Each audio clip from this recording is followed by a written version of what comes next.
Picture warm water at dusk somewhere in the western Atlantic. A small boat with nowhere it needs to be, rocking slowly on a long, easy swell.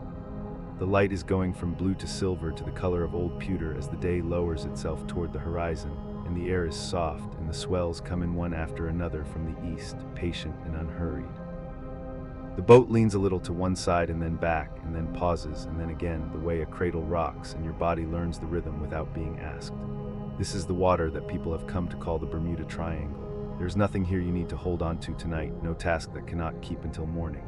Let the words come slowly at whatever pace the night allows, and let yourself drift down gently towards sleep. The stories we will visit are old ones, and they are patient. They have been waiting a very long time, and they are in no hurry now. This is the Bermuda Triangle, though it is worth knowing right from the beginning that the triangle itself is a human invention, a shape agreed upon rather than a shape that exists. You could not stand at one of its corners the way you stand at the corner of a room. You could sail clear across it and never feel a border pass beneath your hull. And yet the shape has meaning, not because the sea cares about it, but because we do, because people have looked at this particular stretch of water and felt, for nearly a century now, that something about it deserved a name and a boundary and a story. So we give it those things gently and we go in. Begin with the geometry, because the geometry is worth knowing. The triangle is drawn between 3 points: the city of Miami on the southern tip of Florida, the island chain of Bermuda sitting alone in the middle of the Atlantic, and the island of Puerto Rico to the south. Miami to Bermuda, that line runs roughly 1,000 miles, out over the open ocean to the northeast. Bermuda down to Puerto Rico, another 1,000 miles, curving south and west. Puerto Rico back to Miami, and you have closed the shape, another long arc of water, and the triangle is complete. The enclosed area, by most estimates, covers somewhere in the neighborhood of 500,000 square miles of ocean. That is a large space. It is larger than the state of Texas, larger than France and Germany laid side by side. It is simply a great deal of sea. Different writers and researchers have traced those 3 corners a little differently over the years. Some push the line east of Bermuda, some pull the southern corner west toward the Bahamas, so the triangle breathes and shifts from one telling to the next, never quite the same shape twice. There is no authoritative version, no official mapping authority that has ruled on where the true corners stand. The triangle is, in that sense, a collective agreement, like the names of the constellations, which are also lines drawn over real things by people who needed to give the sky a grammar they could share.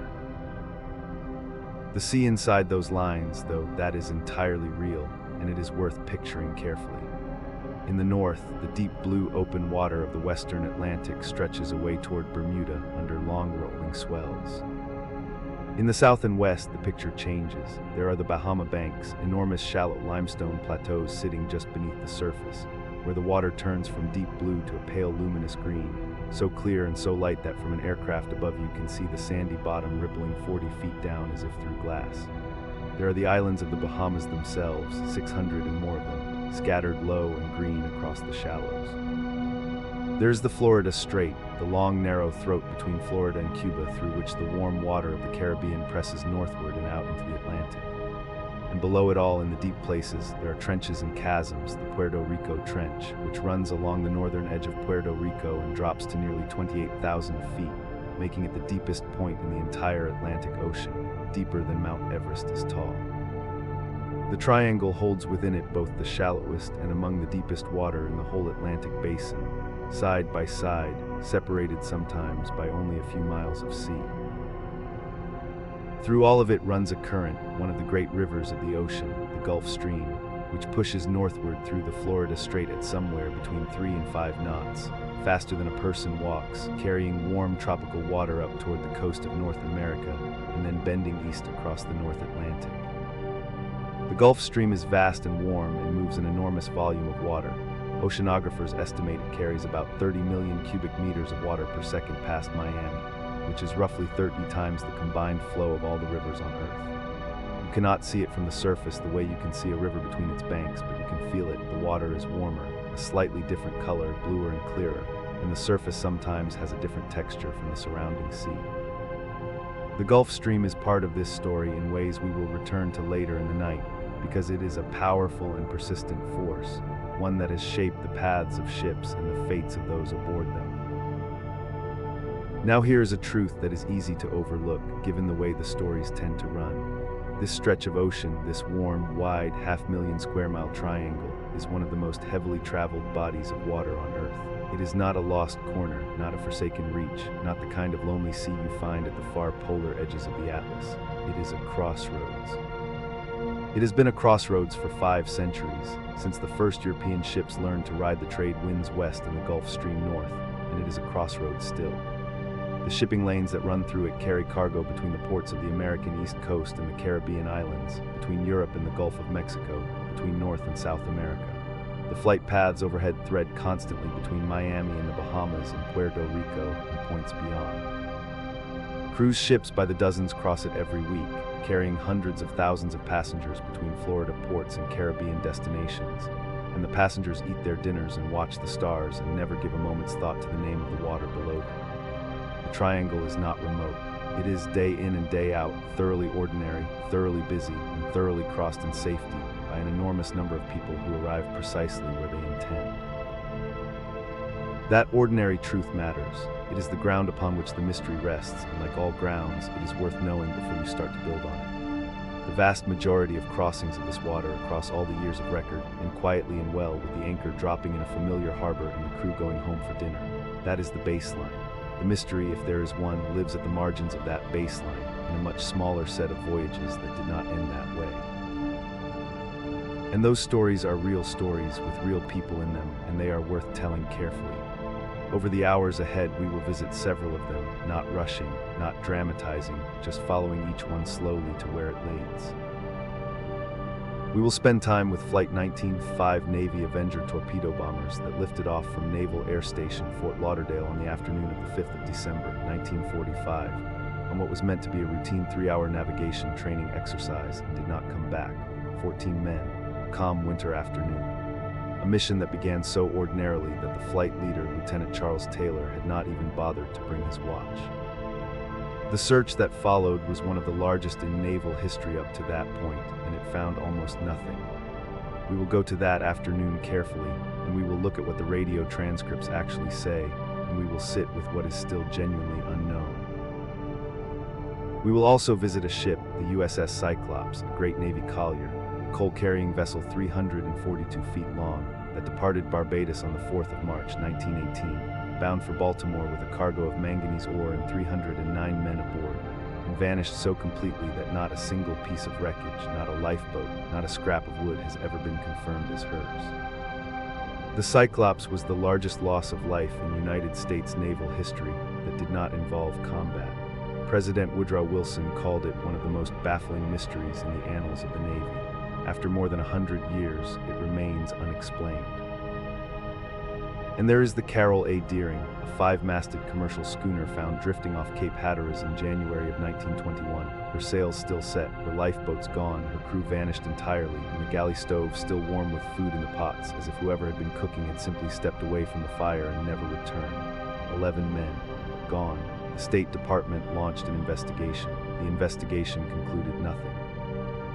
The Carroll A. Deering is one of the great unsolved maritime mysteries of the 20th century, and she drifted into these waters. We will also go further back, much further back, to the autumn of 1492, when a Genoese navigator named Christopher Columbus was crossing the same triangle on his first voyage westward, and his crew grew frightened and his compass began to behave strangely. And one calm night he recorded in his journal the sight of a mysterious light, a flame or glowing shape moving in the darkness off the bow. Columbus wrote it down, carefully and without apparent alarm, and then he sailed on. We will sit with that entry and think about what it might mean. We will look at what the compasses do in these waters, a real phenomenon with a real navigational explanation that has confused sailors for centuries and added to the sense that this particular stretch of sea plays by its own rules.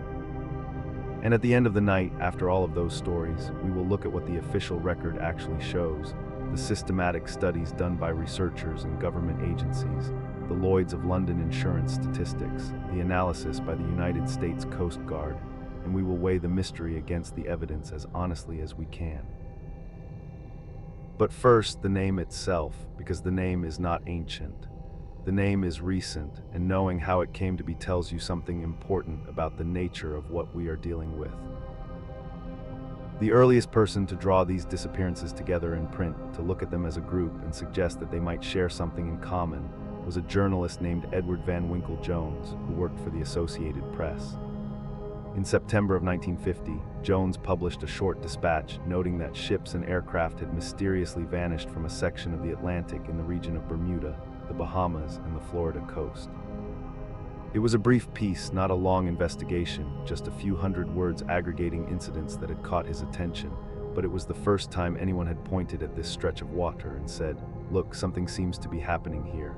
Jones named no triangle. He offered no theory. He only assembled the pattern and let the reader look at it. The pattern attracted other writers. In 1952, a magazine writer named George Sand published a longer piece in Fate magazine, a publication devoted to paranormal and mysterious subjects that drew a rough four-sided zone over these waters and listed a series of disappearances within it. The shape was not yet a triangle. The name was not yet fixed. The name came from a writer named Vincent Gaddis in the February 1964 issue of Argosy magazine. Argosy was a general interest pulp magazine that had been publishing popular fiction and adventure stories for decades. Gaddis called his piece the Deadly Bermuda Triangle, and for the first time the phrase was there in print, the Bermuda Triangle. It stuck. Gaddis was not a scientist or a naval historian. He was a writer of popular mysteries, and he wrote about the disappearances with the confident, dramatic vocabulary of that genre, building toward the suggestion that something genuinely supernatural might be at work. But the name he gave the place was clean and memorable and had the ring of geography, and it outlasted the sensationalism. Within 10 years, it was everywhere. Gaddis expanded his article into a book in 1965. Charles Berlitz wrote a best-selling book called Simply the Bermuda Triangle in 1974 that sold millions of copies and brought the legend to its widest audience. Films followed, television specials. The legend grew each time it was retold, as legends do, each retelling adding a little drama and removing a little ambiguity, until the name carried a weight of dread that had accumulated over decades of telling. And all of that happened very fast in historical terms. From Jones's 1950 dispatch to global legend took less than 30 years. The Bermuda Triangle, as a cultural phenomenon, is younger than color television. That is not nothing. It tells you that what we are dealing with is, at least in part, a story that people wanted to tell and wanted to believe. A story that answered some need for mystery and strangeness in the post-war world. A world that had mapped everything and measured everything, and wanted to find one place where the map gave out and the measuring didn't work. That does not mean the incidents are invented. The ships really did vanish. The planes really did not come home. The mystery is real in the sense that real things happened, real people are gone, and some of those disappearances have never been explained to any settled satisfaction. The question, which we will not rush to answer tonight, but will approach from many sides, gently, is whether those disappearances are more numerous or more strange than you would expect in a busy stretch of open ocean, given the weather and the currents and the nature of the sea, and given the way that stories grow in the telling. Most of these stories, when you hold them up to the light very carefully, turn out to be softer and stranger and more human than their dramatic retellings suggest. The compass behaves as physics says it should. The weather, it often turns out, was worse than the headlines remember. The equipment was older, the training shorter, the navigation more difficult than the drama requires. But not every mystery dissolves so cleanly. Some pieces remain genuinely in the dark. And we will honor those, too, by looking at them honestly, and by not pretending we have answers we do not have. There is nothing here to fear. That is not a reassurance offered to make you feel better. It is the conclusion that the evidence, on balance, supports. But there is something here to wonder at, and wonder is a different thing from fear. Wonder is the quiet cousin of curiosity, the feeling you get when a story is large enough to hold more than one thing at once. Both the human tragedy of those lost flights and voyages, and the plain, ordinary hugeness of the sea that holds them. Both the romantic pull of the mystery and the steady, measured voice of the official record. We will hold both of those things, you and I, over the long, slow hours of this night. We will not rush to collapse the mystery into certainty, nor will we flinch from the places where the certainty is actually there, plain and clear, waiting. So come away from the chart for a moment and come down to the water itself, to the warm western Atlantic at dusk, where the air is soft and the swells come in long and easy from the east, and the surface is going from blue to silver to the color of old pewter as the day lowers itself toward the horizon. Imagine the deck of a small boat somewhere in these latitudes, a boat with nothing urgent to do, a boat that is simply crossing. The boat rocks very slightly the way a cradle rocks, a long slow lean to one side and then back, and then a pause, and then again as the swells pass quietly beneath you. Your body learns the rhythm without being asked. You stop compensating and simply move with it. The water in these latitudes is warm, warmer than you might expect. The Gulf Stream carries tropical heat northward through the Florida Strait and disperses it broadly through this basin, so that even in December the surface temperature rarely falls below 70 degrees Fahrenheit, and in summer it climbs into the mid-80s. This warmth is part of why the trade winds feel the way they do, soft, persistent, carrying moisture, sometimes building into the afternoon thunderstorms that can rise with startling speed over these waters, tall dark towers of cloud that were not there an hour ago. Sailors who know these waters know to watch for those clouds and to respect them. The afternoon squall of the tropical Atlantic is a real meteorological feature, not a legend.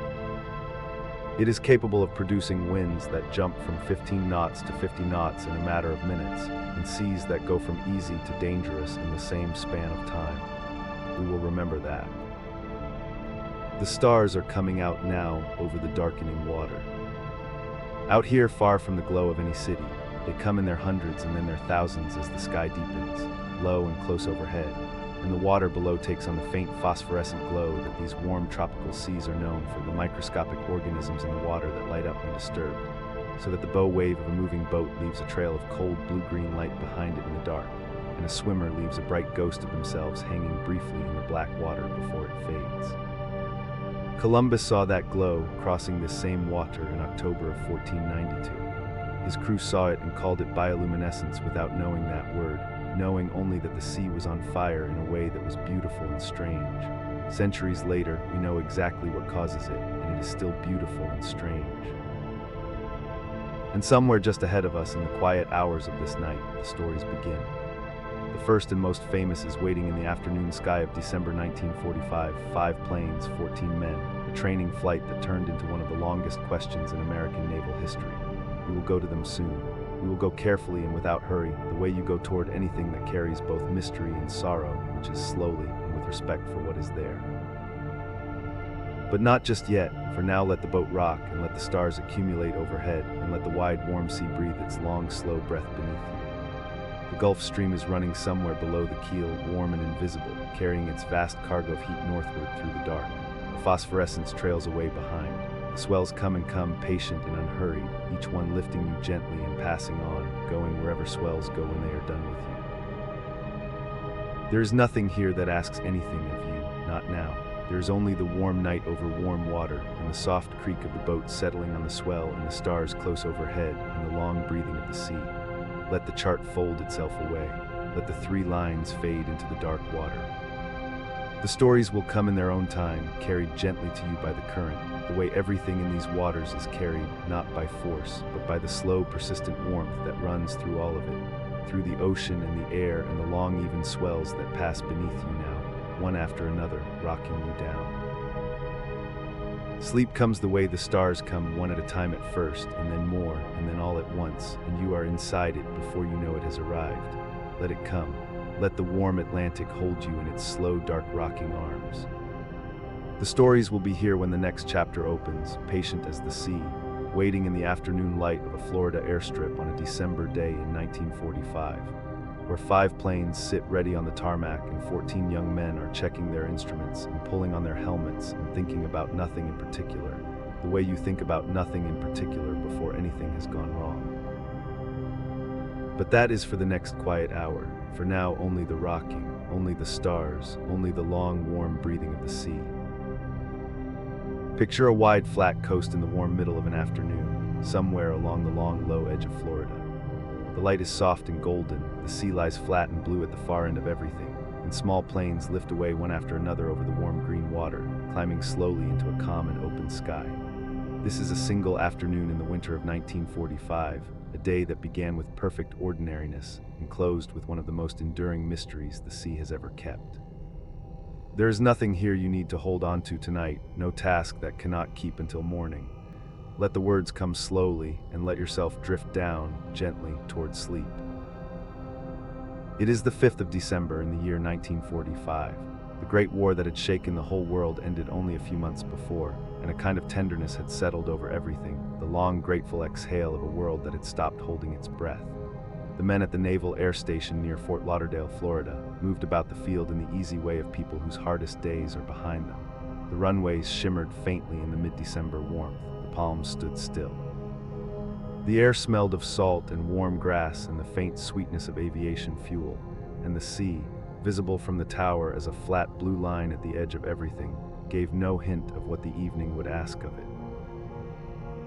5 aircraft were being readied on the flight line that afternoon. They were TBM Avengers, torpedo bombers, sturdy and broad-winged, painted the deep blue of the United States Navy.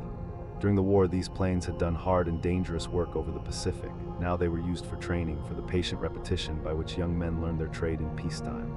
There were 5 of them that day, and spread among the 5 cockpits were 14 airmen. Some were experienced. Some were still finishing their qualifications. The flight had a designation in the training log, navigation problem number 1, and it was about as routine as a training flight could be. The man chosen to lead the flight was Lieutenant Charles Carroll Taylor, 28 years old, a combat veteran of the Pacific War with something in the neighborhood of 2,500 hours of flying time in his logbook. Taylor was not an unknown quantity. He had flown Avengers over the Pacific, had made carrier landings, had done the things that build a man's confidence in the air. He arrived at the field that afternoon perhaps a little tired. There are accounts that he had been out the night before, and he mentioned before takeoff that he would have preferred not to lead this particular exercise. There was something in his mood that afternoon that was not quite settled, but the assignment was his, and at around 2 in the afternoon, with the sun still high and warm, he climbed up into the lead plane and the flight prepared to go. The plan was a triangular course that the trainees had flown versions of before. They would fly due east from Fort Lauderdale, out over the shallow turquoise waters of the Bahamas, a distance of about 160 miles, toward a place called Hens and Chickens Shoals, a low, bright stretch of sea bottom just below the surface, easily seen from altitude as a pale shape in the darker blue. There they would make practice bombing runs, dropping dummy loads in the manner they had been trained to do. Then they would continue east another 40 miles or so, turn north for 73 miles, and finally swing southwest back across the water to Fort Lauderdale. The whole flight was expected to take perhaps 2 hours. They would be back well before dark. They took off at 2:10 in the afternoon, climbing one by one into the soft December air and forming up into their loose V, and the coast of Florida slid away beneath them. The white line of the beaches, the green smudge of the land, the little roads and the little rooftops growing small and smaller until there was only the sea. And the sea, from altitude on a warm afternoon like that one, was extraordinary, a blue so deep and clear it seemed lit from within, broken here and there by the pale greens and golds of the shallow banks, the small low islands trailing their white lace of surf. It was a beautiful afternoon to be in the air. There was nothing in any of it that was not peaceful. The bombing runs over Hens and Chickens Shoals went without a problem.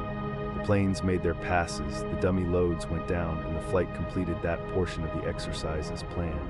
That part of the afternoon was unremarkable, routine, competent, exactly what it was supposed to be. The trouble came afterward in the turning and the navigation home. And it came quietly, the way most trouble comes, not all at once but in small degrees, like the slow change in the color of the sky before a storm that has been building all day out at sea. At around 3:40 in the afternoon, the sun still well above the horizon, the light still warm and gold, Lieutenant Taylor came onto the radio with a transmission that would be remembered and discussed for the rest of the century. He reached another flight, a different training flight that happened to be airborne in the area, and his words, as best as they were recorded and reconstructed, were something very close to these. That his compasses were not working, that he was not sure where he was, and that he believed he was somewhere over the Florida Keys, the long chain of small islands that trails southwest from the tip of Florida down into the Gulf of Mexico. This was the first and most consequential mistake of the afternoon.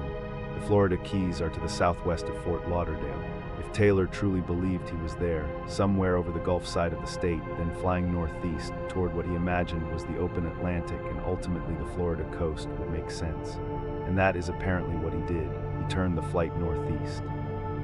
But the navigational evidence that has been assembled in the decades since suggests with considerable confidence that Flight 19 was not over the Keys at all. The flight had almost certainly overshot and was already well east of Florida, somewhere over the open Atlantic, perhaps in the general vicinity of the Bahamas. The compasses that Taylor reported as failing, one of them a standard magnetic compass, the other a gyro compass, were leading him or leaving him without guidance in a place he did not recognize. And the harder he tried to fly toward Florida, the further he flew from it. A flight instructor back at Fort Lauderdale, monitoring the radio calls, heard the situation developing and urged Taylor to turn west, to follow the setting sun toward the coast, for the sun was already beginning its long slide toward the western horizon, and any pilot with a clear sky simply had to fly toward it to find the Florida shore.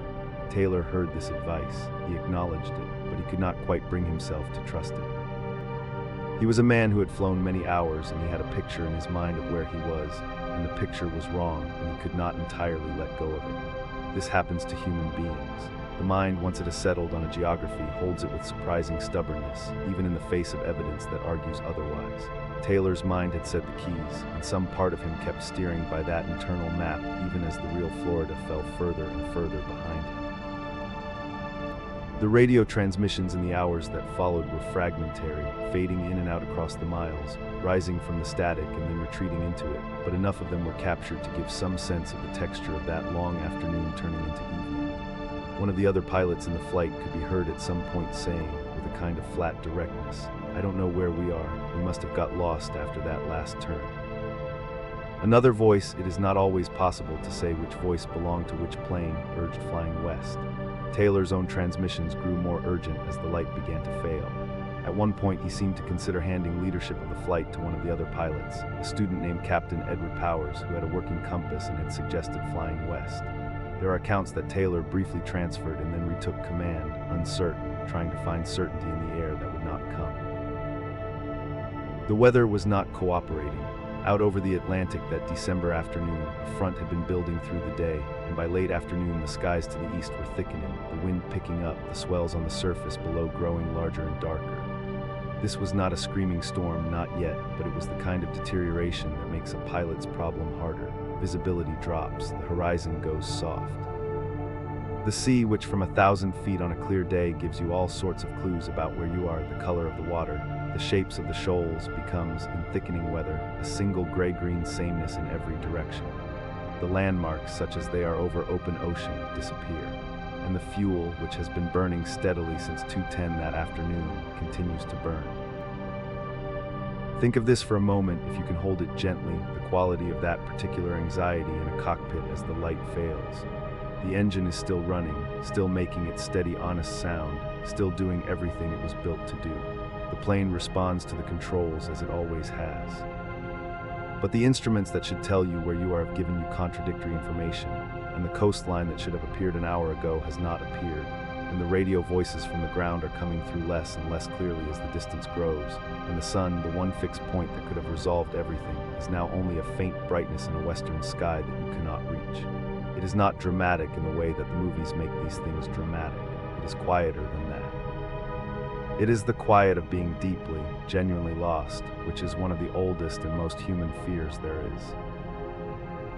At around 6:20 in the evening, as the last light was fading from the sky and the ocean below had gone dark, Taylor's transmission came through clearly enough to be recorded by controllers on the ground. The words have been quoted in various forms over the years, but the substance of them was this.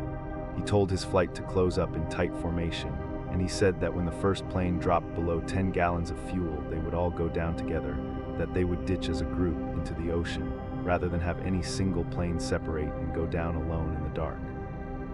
It was the voice of a flight leader making the last decision available to him, to keep his men together, to not leave anyone to face the water alone. There's something in that if you let yourself hear it, not supernatural, not mysterious, only human, only the decision of a tired and frightened and fundamentally decent man doing the last thing he could do for the people in his care. After that transmission, Flight 19 went silent. The 5 Avengers with their 14 men did not return. No distress signal was received. No wreckage was ever found, not a wing panel, not a fuel tank, not a life raft, not so much as a scrap of painted metal on the surface of the sea. The Atlantic, which had been watching the whole afternoon with its ancient, unconcerned patience, simply kept them. But the story of that night was not finished. Within 2 hours of Taylor's last transmission, as the search and rescue operation was being organized in the darkness, a large flying boat lifted off from the Naval Air Station at Banana River, about 80 miles up the coast from Fort Lauderdale. The plane was a Martin PBM Mariner, a patrol aircraft, twin-engined, wide-bodied, built to land on water and to fly long searches over the open ocean. Training 49, it was called, and it carried 13 men.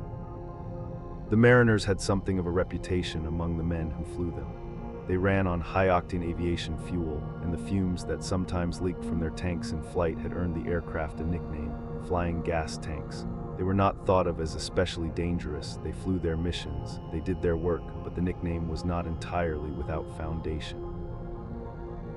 Training 49 lifted off and headed out over the dark Atlantic. It radioed back a routine position report about 20 minutes after departure, and then it too fell silent.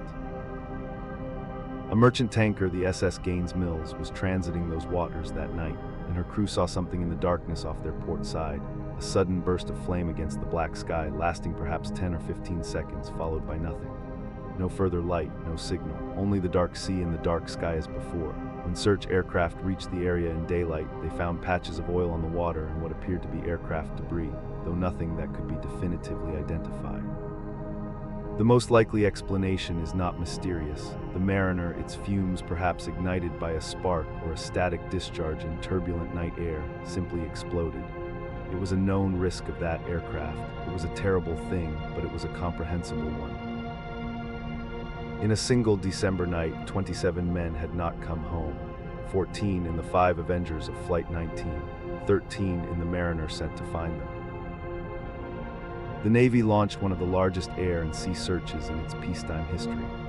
Hundreds of aircraft flew the search grid over the following days. Ships crossed and recrossed the waters where the flights had been.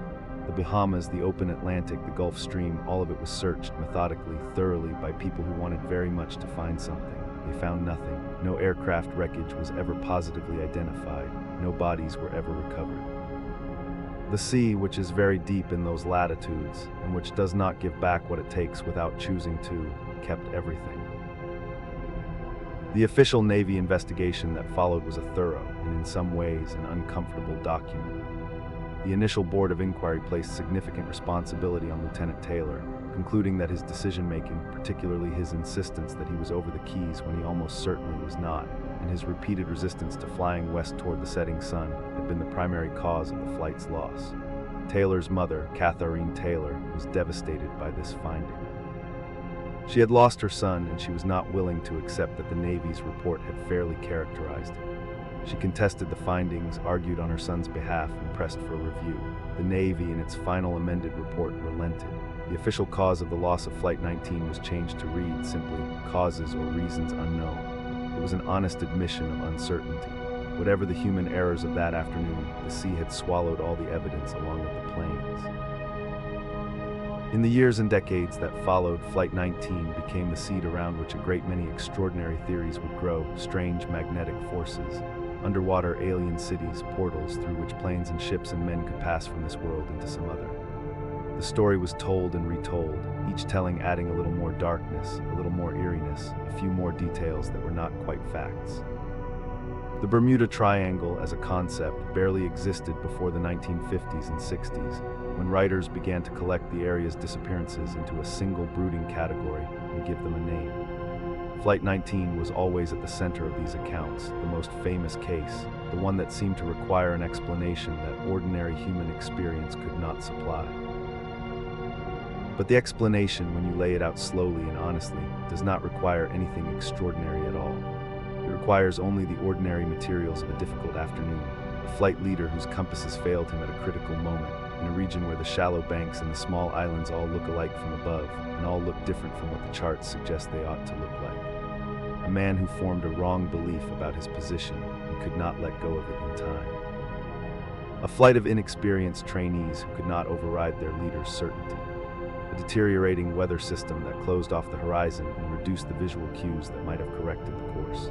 Falling fuel and falling darkness in the long open Atlantic offering no comfort and no landmark. And then at the last, a leader making the only humane choice left to him, to keep his men together, to go down as a group, in the cold December sea accepting all of them without a trace. This is a sadder story than the supernatural one in some ways. A portal, a force field, a hole in the fabric of the world, those things carry a kind of terrible grandeur, a sense that something vast and incomprehensible reached into the ordinary afternoon and took those men away. What really happened is smaller than that and more achingly human. A tired pilot, broken instruments, the stubborn geography of a mind that has fixed on a wrong picture and cannot easily fix it again. The light going out of the sky, the fuel going down, the voices on the radio growing faint and then ceasing. It is the story of people trying hard and not having enough, not enough compass, not enough light, not enough time. It is very old, this kind of story. The sea has been receiving it for as long as people have gone out over the water. And it deserves to be held gently. Lieutenant Taylor was not a foolish man or a cowardly one. He flew combat in the Pacific and brought himself and his plane home from things that were genuinely dangerous. On this particular afternoon, in these particular conditions, with these particular broken instruments, something went wrong in his navigational reasoning, and he could not correct it in time. The 14 men of Flight 19 were young, most of them still learning. The 13 men of the Mariner went out into the dark over dangerous waters to try to bring them home. All of these were real people, people who had mothers who contested findings on their behalf, who had suppers they expected to be back for, who made the ordinary small talk of an unremarkable afternoon before the world became extraordinary. Let yourself rest in the truth of that for a moment, not in mystery, not in strangeness, but in the simple human weight of it, the warmth of a December afternoon, the drone of engines over blue water, 14 men who took off in the ordinary way and did not come back. It is enough. It does not need to be made stranger than it is to matter. The sea took them, and the sea is very deep and very wide and very old, and it does not give explanations. And sometimes the most honest thing we can say is exactly what the Navy finally said, causes or reasons unknown. There is a kind of peace available in that admission, if you let yourself find it, the peace of knowing that we are allowed, sometimes, not to know. The 5th of December, 1945, is far back in the years now. The men who waited at Fort Lauderdale for the planes to come home have nearly all passed from the world themselves. The station has changed. The planes are in museums or gone entirely. The waters of the Atlantic and the Bahamas look much as they have always looked, blue and gold and vast and unhurried. The shallow banks glowing up through the clear water, the deep channels lying dark between them, the Gulf Stream running northward along the coast as it has run for longer than any human reckoning. Nothing out there marks what happened. The sea offers no monument. But somewhere under the great blue weight of it, or scattered across the ocean floor by decades of current and time, are the 5 Avengers and the Mariner, and somewhere in the deep quiet near them at rest are the 27 men who flew out on a warm December afternoon and did not return. Let that quietness settle over you now, not the quietness of something frightening or unresolved, but the quietness of something old and complete, an afternoon that happened as it happened, for the reasons it happened, and was then folded gently into the long memory of the sea. There is nothing left to hold, nothing left to follow. The engines have been still for 80 years. The young men are at rest. The sea has been keeping its silence for all this time, and it will keep it a great while longer, patient and vast and kind in the way that very old things are kind. Not unkind, only large, only too deep and too wide for our small words to sound the bottom of. And now the light is very low, and the warmth of the afternoon is only a memory, and the stars are coming out one by one over the ocean as they have always done, indifferent and beautiful, scattered across the dark the way the questions we cannot answer are scattered across our minds as we fall into sleep, present perhaps, but not pressing, not demanding anything, only there and faint and growing fainter. In some other quiet hour, when you are ready, we will follow a different kind of current through these same warm waters, not the path of the plains, but the path of the water itself. For there is a great river that runs through this sea without banks and without bottom that most people have never heard named, a river wider than the Amazon and warmer than the air above it in the winter months, a river that has been running northward along the Florida coast for as long as the ocean has existed in its present shape. It carried things in the age of sailing ships that no captain could explain: warmth in places that should have been cold, currents that ran against the wind, floating seeds from the Caribbean washing up on the shores of northern Europe. The sailors called it many things before they understood what it was. And when we are ready, we will drift along it together, slowly, the way it drifts itself, wide and warm and unhurried, bearing everything gently northward, releasing nothing it has chosen to keep. But not tonight. Tonight the 5 planes are going down into the dark above the December Atlantic, and the stars are coming out, and the sea is breathing slow, and there is nothing left to do but close your eyes and let the current carry you. The warmth is here. The dark is kind. The questions are not going anywhere, and neither are you, only deeper, only down, only into the soft and patient quiet where the engines do not sound, and the compasses do not matter, and the way home is simply the next morning, waiting on the other side of sleep. Let yourself go there now. The sea will keep its silence, the stars will keep their slow wheel overhead, and you, drifting now at the edge of all of it, may finally and completely, and without any hurry at all, let go. There is a river in the sea. It is not a metaphor, and it is not a story made up to comfort the sleepless. It is a real and documented thing, charted and measured and studied now for more than 2.5 centuries, and it runs right now in this very hour while you lie still through the same blue waters where so many ships and planes have been lost without explanation. The river has a name. It has been given a speed and a width and a temperature. Scientists have lowered instruments into it and watched those instruments drift.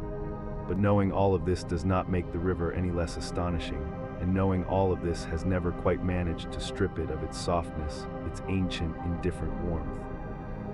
It is called the Gulf Stream, and it begins far to the south, and it passes through the heart of everything we have been talking about, and it is, if you are patient enough to follow it, one of the gentlest and most sufficient explanations for why the sea in these waters so often seems to swallow the evidence of what has happened there. Let us go down to it now slowly and follow it north. Imagine first the wide, warm basin of the Gulf of Mexico, a sea within a sea, enclosed on 3 sides by the long curved arm of the American continent, and on the 4th by the long island chain of Cuba and the Yucatan. The sun here is a serious sun, a tropical sun, one that does not bother with angles or with indirection, but comes down day after day nearly straight overhead, pouring its heat into water that is shallow enough in many places to hold that heat the way a clay pot holds the warmth of a fire long after the fire has gone out. The water there grows warm in a way that northern seas never do.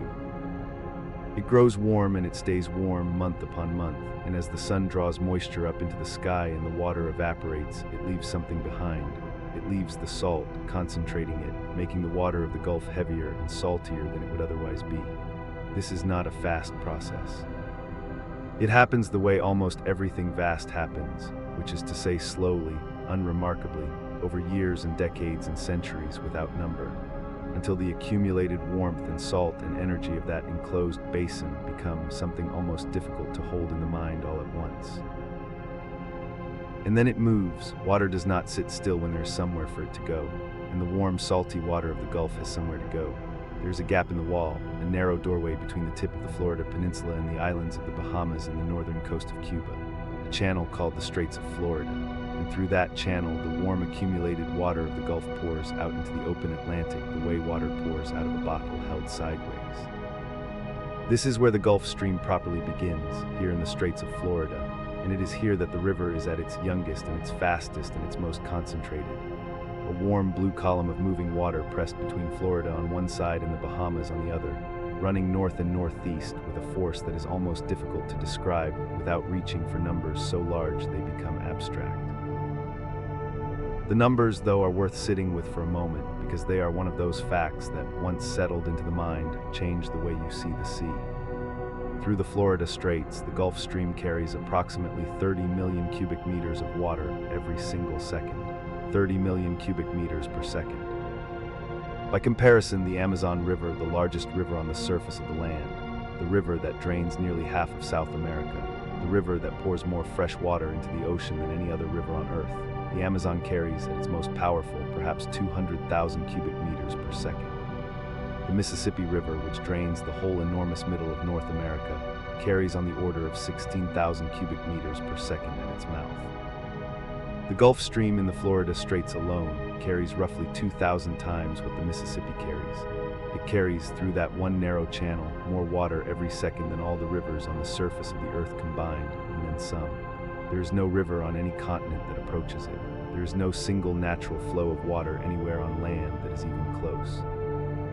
And yet it passes through, silent and warm and invisible from any shore, doing its enormous work without spectacle or announcement, simply because the sun shines on the south and the water must go somewhere.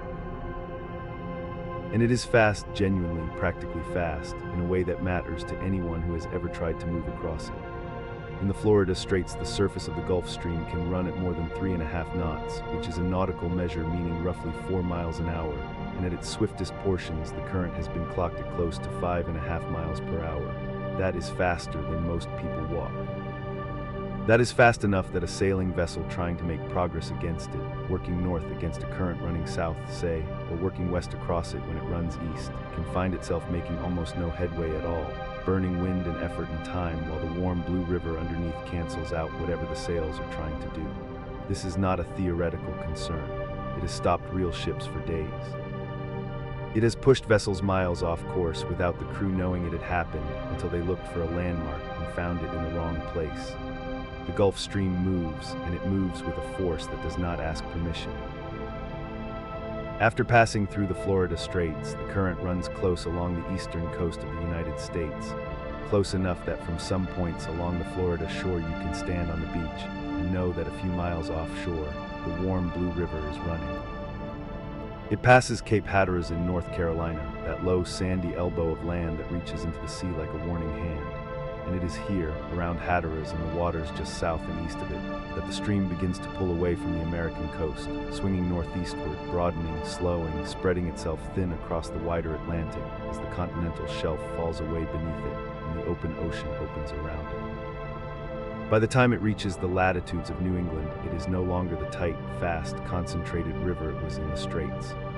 It has widened into something more like a broad, warm drift, a diffuse blessing of temperature rather than a defined channel, still moving, still warm, still identifiably itself, but spread now across hundreds of miles of open sea.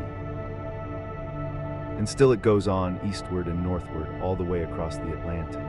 The warmth it carries, the warmth it picked up in that tropical basin in the south, does not disappear.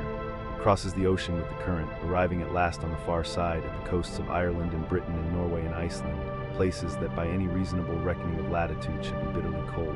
Norway is as far north as Siberia. Iceland sits just below the Arctic Circle.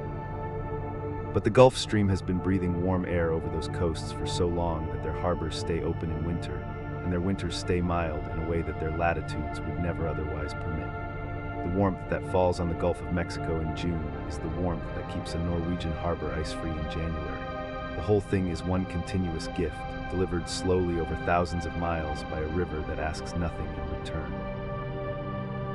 You can sometimes see the edge of the Gulf Stream with your own eyes if you are on the water at the right moment in the right place, and this is one of those things about the natural world that a description does not quite prepare you for, because it is more distinct and more immediate than you expect.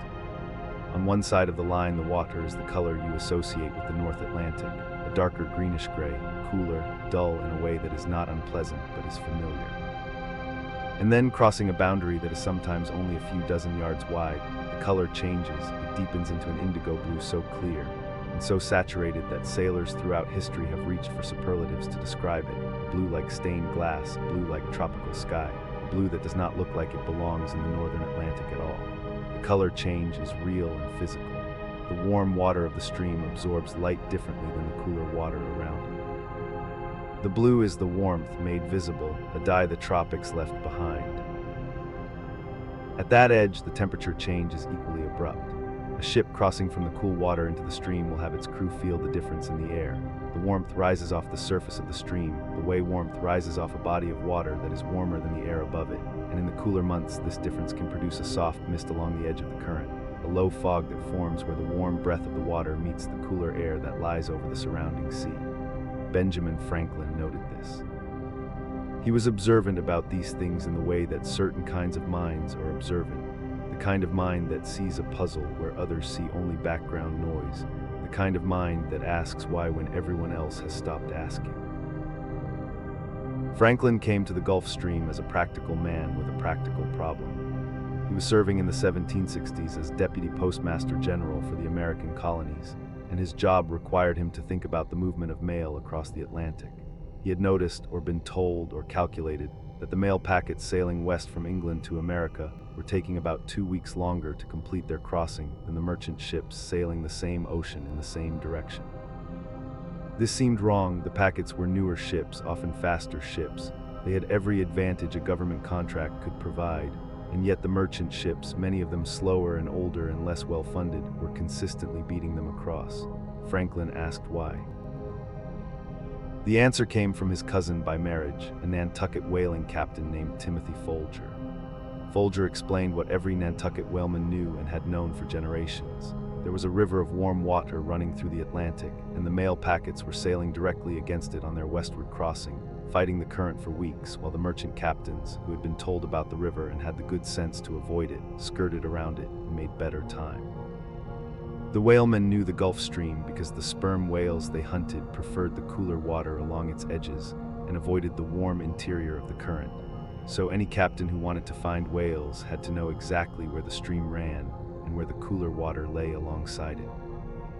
This was practical, money-making knowledge, and it had been accumulated over decades and passed between fishermen the way all useful local knowledge is passed, quietly, informally, in the language of people who need to know things in order to survive.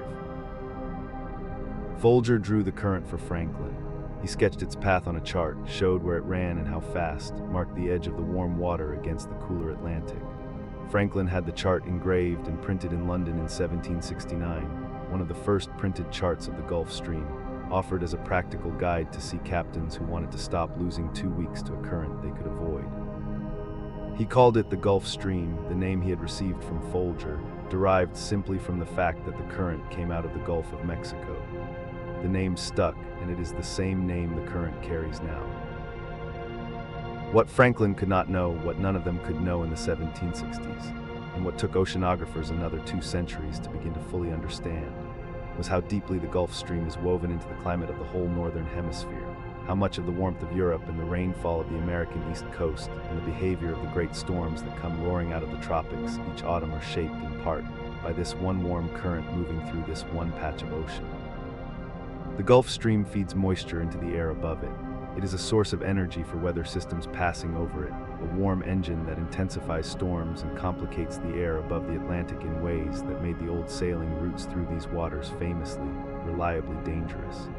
The sudden squalls that form over the warm water, the fogs that lie along the current's edge.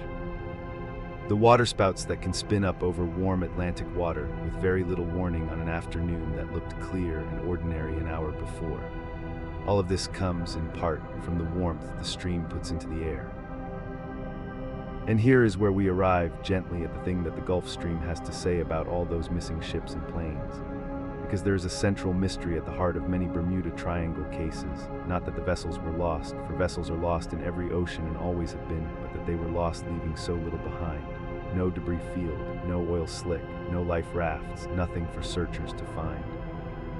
And the conventional supernatural explanations for this, the portals, the crystals, the alien technology, the rips in the fabric of reality, have always required the sea itself to cooperate in hiding the evidence, to actively swallow and suppress the proof. But the Gulf Stream provides a straightforward and entirely physical answer to this question, and it requires no cooperation from anything supernatural at all. A vessel that sinks in the Gulf Stream, or even near it, is in a body of water that is moving at 3 or 4 miles per hour. A small boat that loses power and drifts, a plane that comes down at sea and floats for a while before going under, the wreckage that spreads across the surface, the oil that wells up from the broken fuel tanks.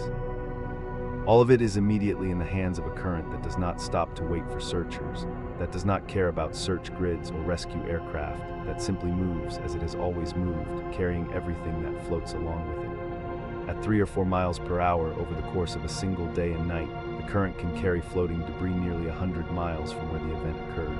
In 2 days, 200 miles. The search teams working from the last known position, the last radio call, the last radar return are looking in the wrong place, not because they are incompetent, but because the place where the vessel was is no longer the place where the evidence is.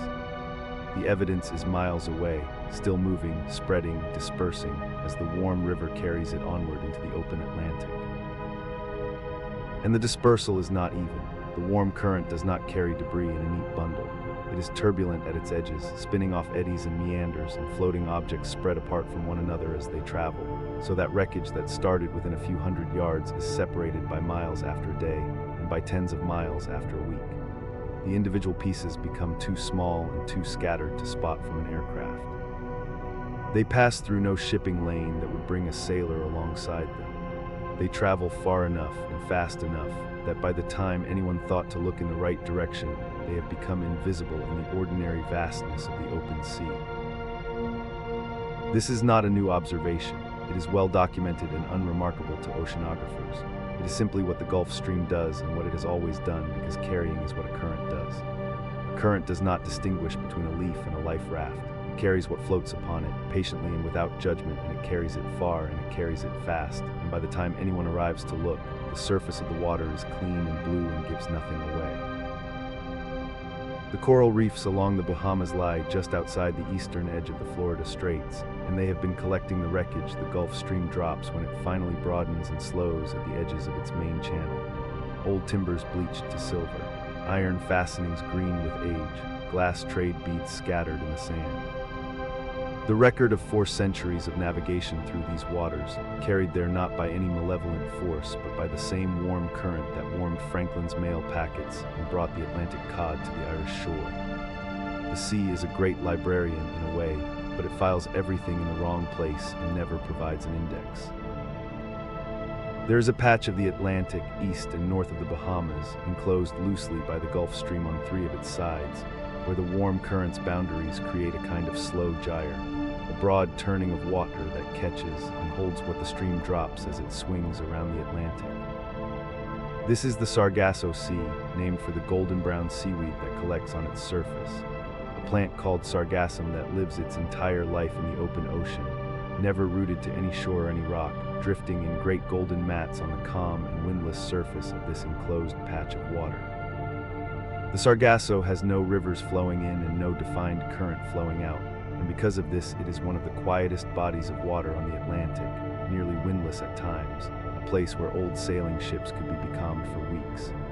Early sailors wrote of it with unease, imagined the weed as a trap that would hold their ships motionless until they starved. This is not how it works, but the feeling was real, the feeling of being in a place where motion had stopped, where the ordinary rules of wind and current had been suspended, where the sea itself had gone still and flat and hot under an unrelenting sun. The sargassum itself is extraordinary. It grows nowhere but the open ocean.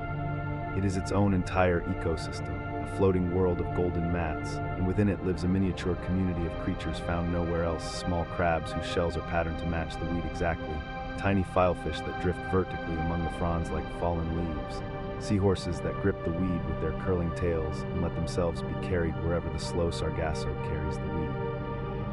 An entire community of living things born at sea, living at sea, dying at sea, never touching land, never needing land, perfectly adapted to a life of drifting. They ride the golden meadow through the warm Atlantic their whole brief lives, and when they die their bodies sink slowly into water so deep and clear and blue that the darkness comes gradually, like a long, slow evening. Some of the wreckage that the Gulf Stream carries away from the sites of maritime disasters has been known to end up in the Sargasso, carried around the gyre and deposited in that calm interior sea where nothing in particular moves it along. A few pieces of old wreckage of uncertain origin have been found there by oceanographic vessels, timbers and ironwork whose provenance was never established, carried so far from where they began by the slow patience of the current that there was no way to trace them home. This is not remarkable from a physical standpoint. It is simply what ocean currents do, but it feeds a certain kind of imagination, the image of the Sargasso as a graveyard of ships, a place where the sea has gathered all that the triangle has taken and stored it in a permanent underwater museum. The truth is less dramatic, but not less strange.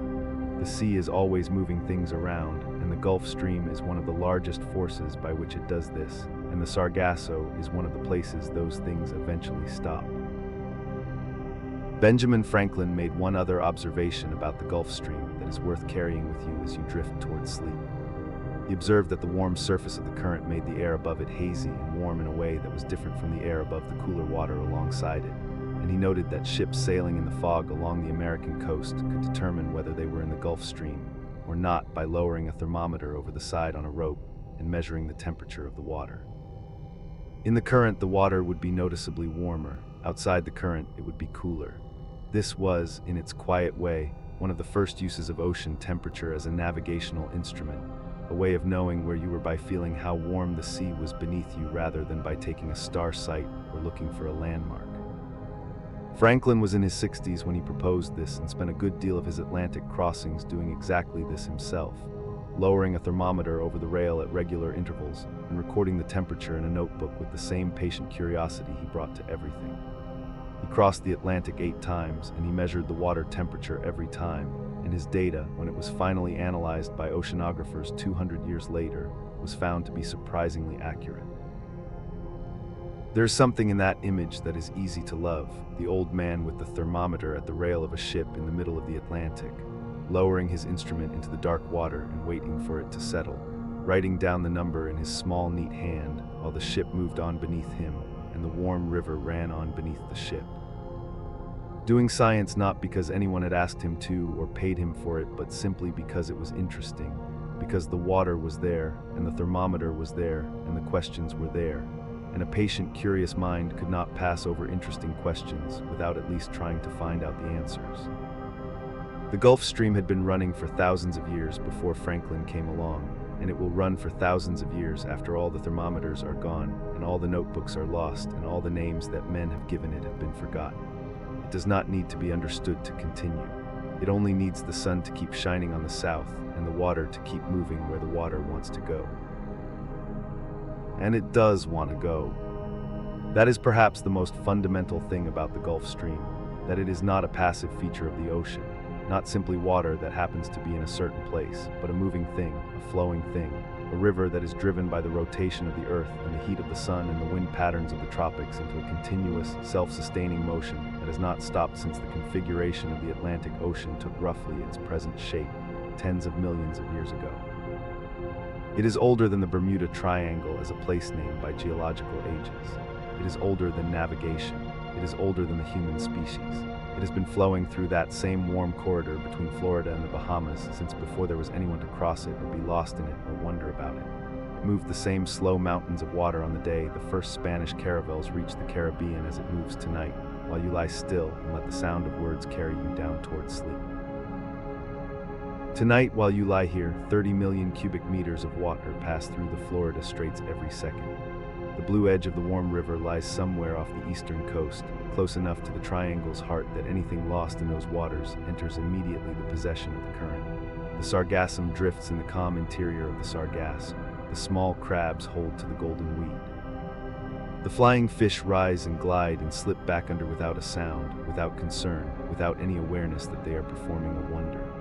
The warm mist lies along the edge of the current where the heat of the water meets the cooler air, and the river carries on as it has always carried on, moving everything it touches away from where it was and toward where it is going quietly, without announcement, without end. There is something restful in this if you let it be.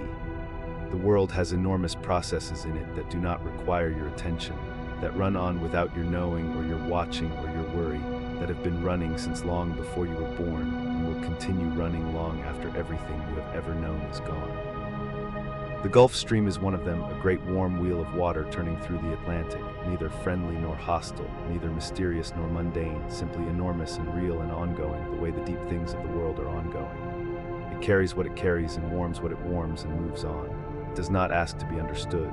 It only asks if it can be said to ask anything, that you let it run. So let it run.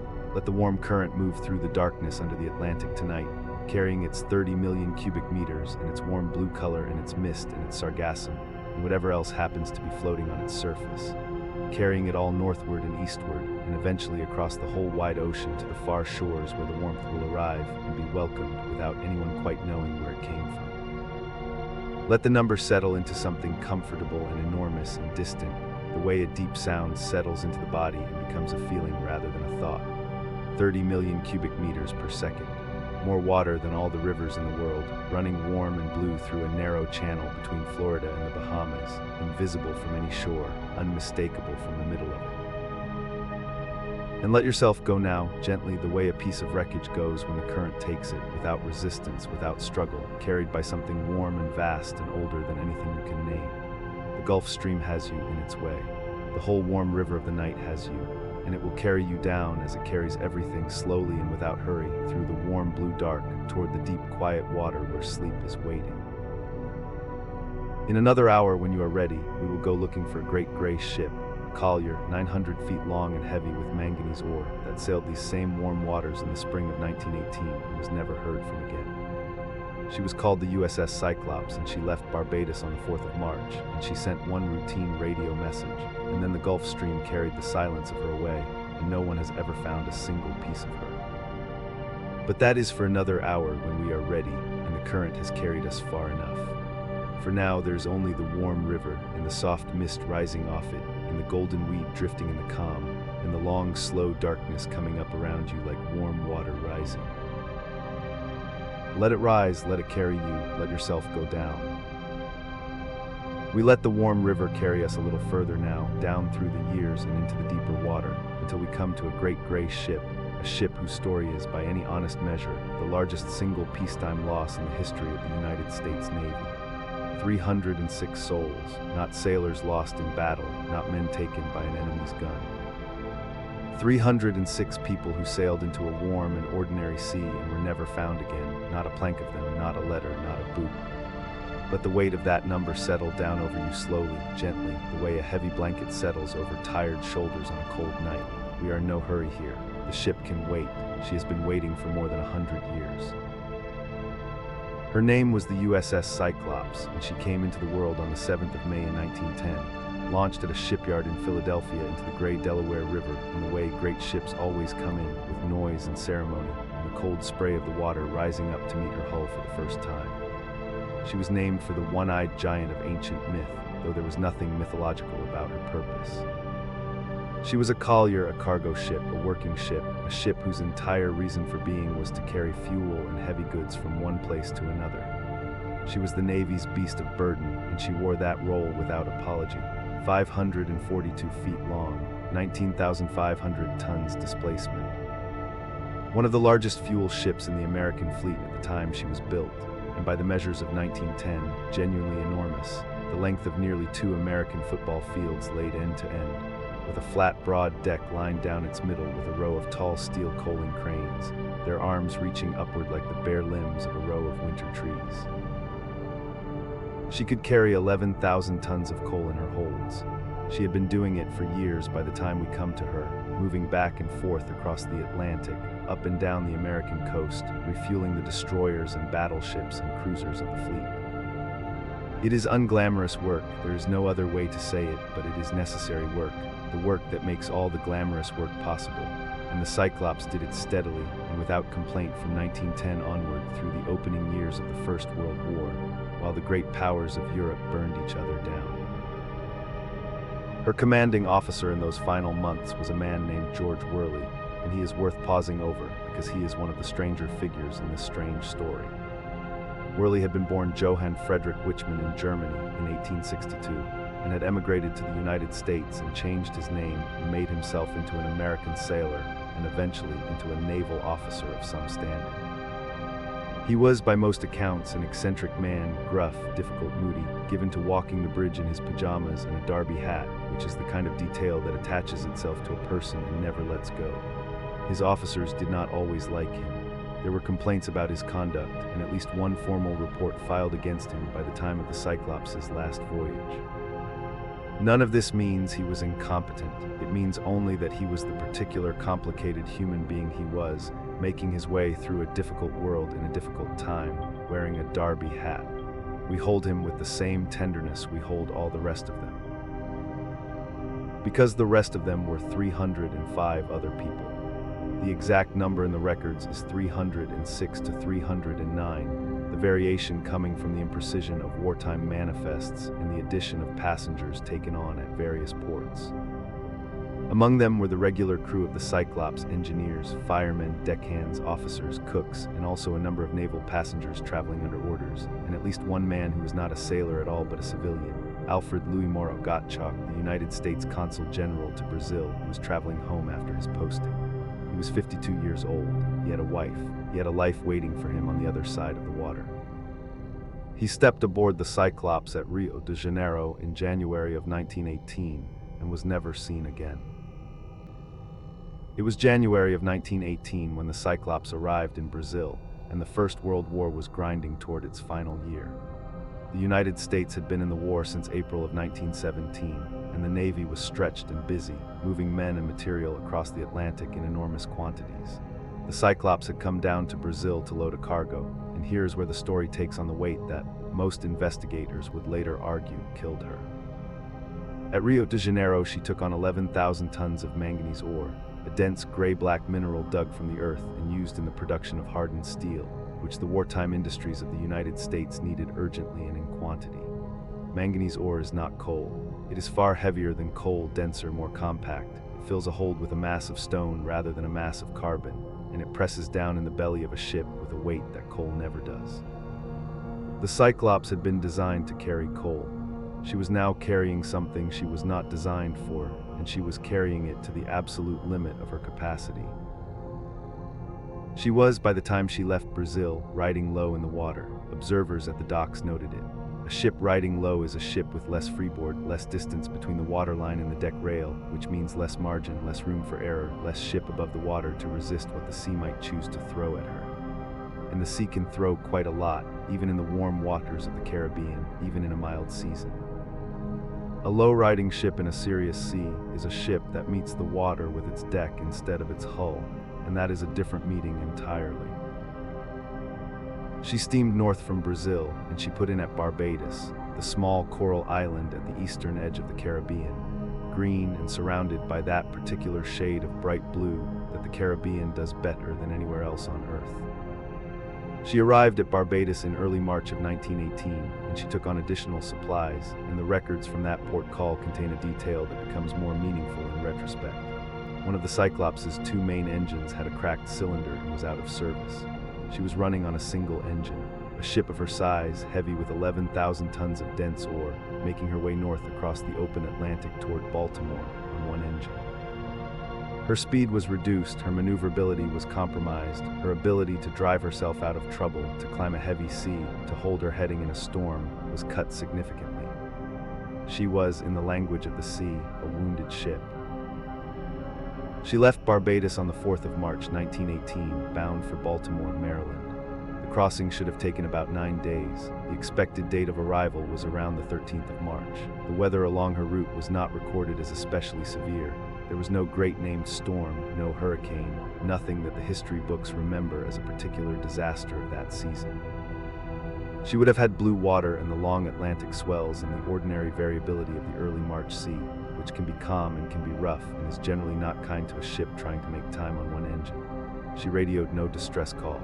She made no contact with any other vessel or shore station in the days after she left Barbados. She simply went north into the warm sea, and then she was not there anymore, and that was all. The 13th of March came and passed. No Cyclops in Baltimore Harbor. The 14th, the 15th. A week went by, then two. By late March, the Navy knew she was not delayed. She was missing. Ships were dispatched to search the sea lanes between Barbados and Baltimore, the exact course she should have traveled. They searched for days, then weeks. They found nothing. No oil slick on the surface.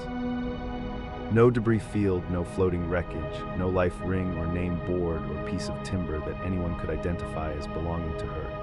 No body was ever recovered. No distress message was ever confirmed. On the 4th of June, 1918, 3 months after she had sailed from Barbados, the Navy officially declared the Cyclops lost with all hands. 306 people, gone without a word into the warm sea. It remains, to this day, the single largest loss of life in United States Navy history not involving enemy action, larger than any torpedo, any mine, any naval accident before or since.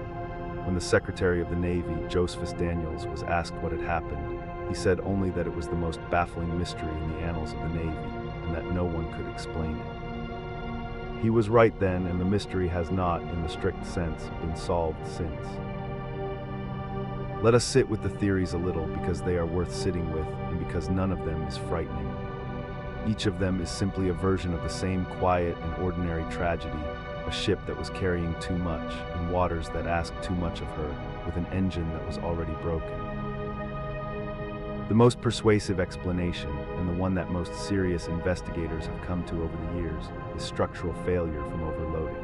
The Cyclops was designed for coal, a cargo that is relatively light and loose, that shifts and distributes itself across the bottom of a hold in a thick, even layer.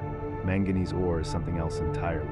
It is almost twice as dense as coal by volume, which means the same size cargo fills the holds with twice the weight. That weight presses down into the bottom of the ship with enormous force, and it concentrates the stress in the hull in ways the ship was not designed to handle.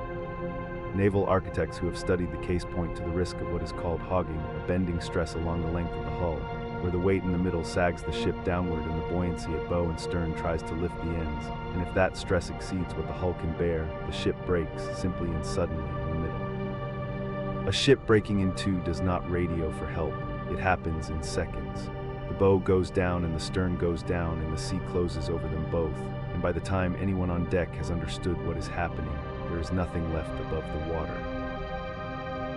She may also have been struck by a rogue sea, a wave larger than the ordinary run of the ocean, a thing that sailors have reported for centuries and that oceanographers now know is real. Waves that reach 60 or 70 feet or more in the open ocean, arising from the confluence of swells and currents and wind in ways that are not fully predictable. A low-riding ship already deep in the water with her load of stone, meeting a wave of that size at the wrong angle on a single engine unable to turn, such a ship might be overwhelmed very quickly. The sea comes over the bow. The water in the hold is too heavy to pump fast enough. She settles by the head. She goes down. It could happen in 4 minutes. It could happen in 2.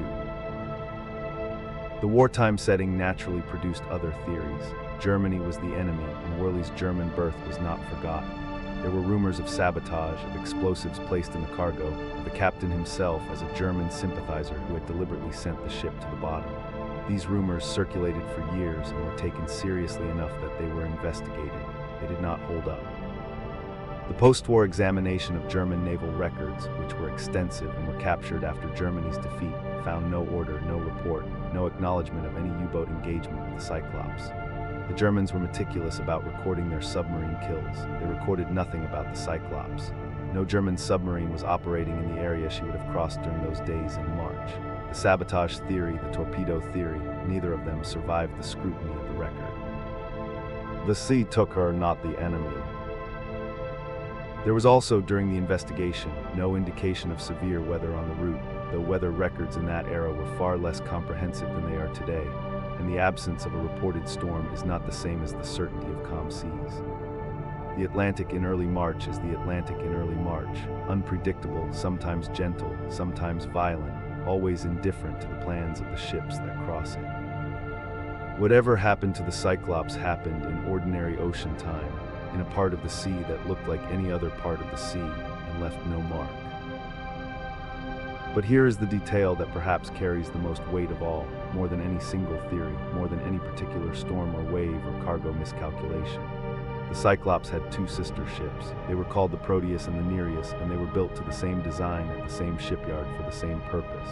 They were the same size, the same hull, the same carrying capacity, the same ships in every mechanical sense that mattered. And in 1941, in the Second World War, both of them vanished. The Proteus disappeared in November of 1941 while carrying again a heavy ore cargo bauxite, the ore of aluminum, which is only slightly less dense than manganese in the North Atlantic. The Nereus disappeared the same month, the same year, on the same route, carrying the same type of ore. Neither of them was ever found either. No wreckage, no bodies, no distress call. 3 ships, the same design, all 3 lost while carrying heavy ore cargoes. The mathematical coincidence of 3 identical ships all vanishing under identical conditions is not coincidence, it is evidence. It is the clearest argument the record gives us that the Cyclops class of collier had a design weakness, a hull that was adequate for coal but not for the denser, more concentrated stress of mineral ore at full capacity, and that under the right combination of load and sea state and perhaps a single additional misfortune, the hull would fail and the ship would go down and there would be no time and no trace. This is the quiet answer at the center of the mystery, not the supernatural, not the ocean floor pulling ships downward with some unnamed force. Not sabotage, not sea monsters, not magnetic anomalies or spatial distortions or any of the stranger inventions that the Bermuda Triangle has accumulated over the years. 3 sister ships, the same design flaw, the same lethal cargo, the same result. The Cyclops was overloaded with ore she was not built to carry. She was running on a single damaged engine. She was riding dangerously low in the water, and she sailed into a March sea that asked more of her than she had left to give. The sea did the rest. The sea always does the rest. There is a particular sadness in that kind of death, the death that comes not from malice or drama, but from the slow accumulation of ordinary dangers that no one fully recognized in time. The cracked cylinder, the dense cargo, the low freeboard, the single engine turning in the dark water below. None of these things alone was fatal. Together in the wrong sea at the wrong moment they were. The men who loaded her at Rio de Janeiro were following orders. The engineers trying to nurse the broken engine were doing their jobs. Worley, whatever his faults, was an experienced officer. They were all simply in the wrong configuration at the wrong time, and the sea is not interested in good intentions. Think of them gently on the last ordinary evening. The 4th of March, 1918, the coast of Barbados falling away behind them into the blue, the long Atlantic opening up ahead. The sun going down over the western horizon, painting the sky in the colors that the tropics do better than anywhere, deep orange fading to rose to a blue so soft it is almost gray, the first stars coming out above the darker water ahead. The ship riding low, her deck close to the sea, the warm salt air coming over the rail. Someone is writing a letter in his bunk that he will mail in Baltimore. Someone is thinking of his family, the particular faces that a man carries in his mind across long water that keep him moving toward the northern port. Someone is on watch on the bridge, his hands easy on the rail, watching the slow stars and the slow sea and thinking of almost nothing, the way a person thinks of almost nothing when the watch is quiet and the ship is moving and there is nothing yet to do. They did not know that is perhaps the most important thing to hold. They were not afraid those last hours. They were sailors on a working ship coming home from a working voyage, thinking of Baltimore and mail and hot food and the faces of people they loved. The danger was already present in the cracked cylinder, in the low waterline, in the dense ore pressing down into the hull, but they could not feel it any more than you can feel the particular arrangement of circumstances that will one day prove too much for any of us. They were simply aboard and going home, and the sea was warm around them, and the night was ordinary. And let the telling of it be as soft as the moment deserves, and then it was not ordinary. Something happened in the dark in the middle of the Atlantic night, something that took seconds or perhaps minutes, something that gave no time for a radio key to be pressed, no time for a flare to be fired, no time for a word to reach the world above the water. The sea, which had been carrying them, stopped carrying them. The great hull, which had been holding its shape against the weight in the water, stopped holding. And 306 people in one very large gray ship and 11,000 tons of manganese ore went down together into the dark water of the Atlantic. The surface closed over them. The swells continued north. The stars continued their slow arc. The sea, which does not mourn, went on being the sea. No one came for them because there was nothing to come to. The search ships found only ocean, only the usual empty blue of the Atlantic in spring, only the long swells and the white caps and the wheeling birds and the horizon that goes all the way around with nothing in it. The people waiting in Baltimore, the wives, the brothers, the mothers, the children who had been told Daddy was coming home around the 13th, waited through March and waited through April and waited into the long gray sorrow of a spring that kept not bringing the ship. Some of them waited long after hope was reasonable. Some of them never entirely stopped.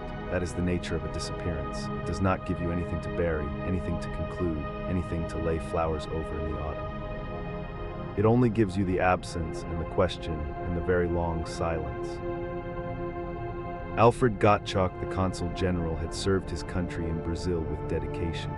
He was traveling home after years abroad. He was 52 years old and had earned his rest. He left no log, no last letter, no recorded final word. He simply stepped onto the Cyclops at Rio de Janeiro and was not seen again. His name is there if you look for it. All their names are there in the naval records and the genealogical archives and the slow, careful labor of historians who believe, as they should, that people who disappear deserve at minimum to be named. 306 names, an engineer from Ohio, cook from Virginia, young men who had never crossed the ocean before, and old hands who had crossed it 30 times and thought nothing of it. All of them somewhere below the warm Atlantic now, in the deep and lightless quiet where the pressure is so great and the cold so absolute that everything rests unchanged, undisturbed in the particular stillness of the deep sea bottom.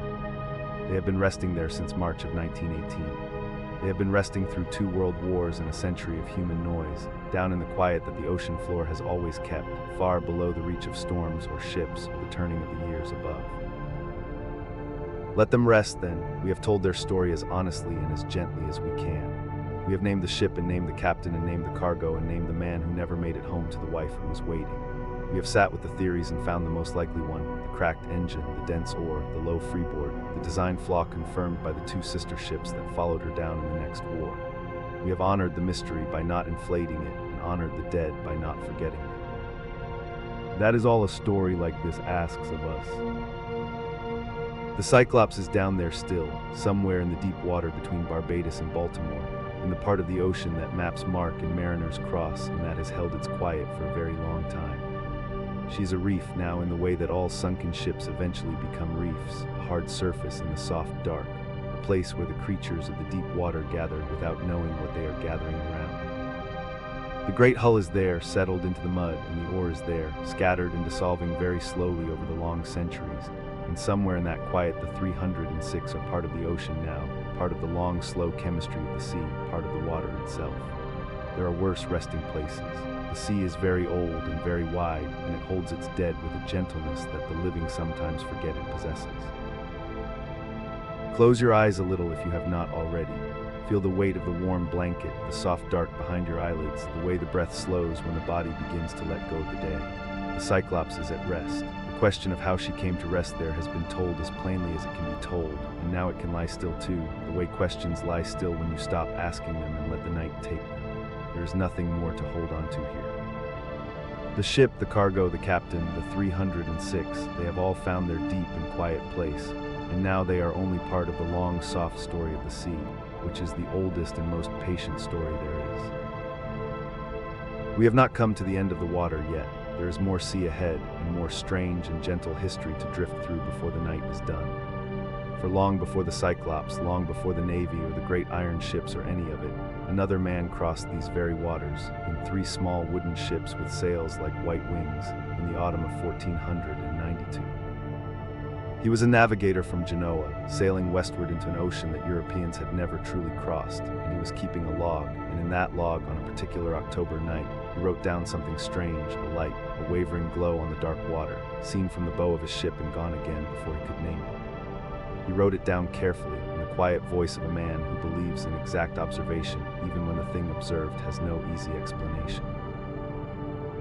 We will go to meet him in the next part of the night, slowly, gently, without hurry.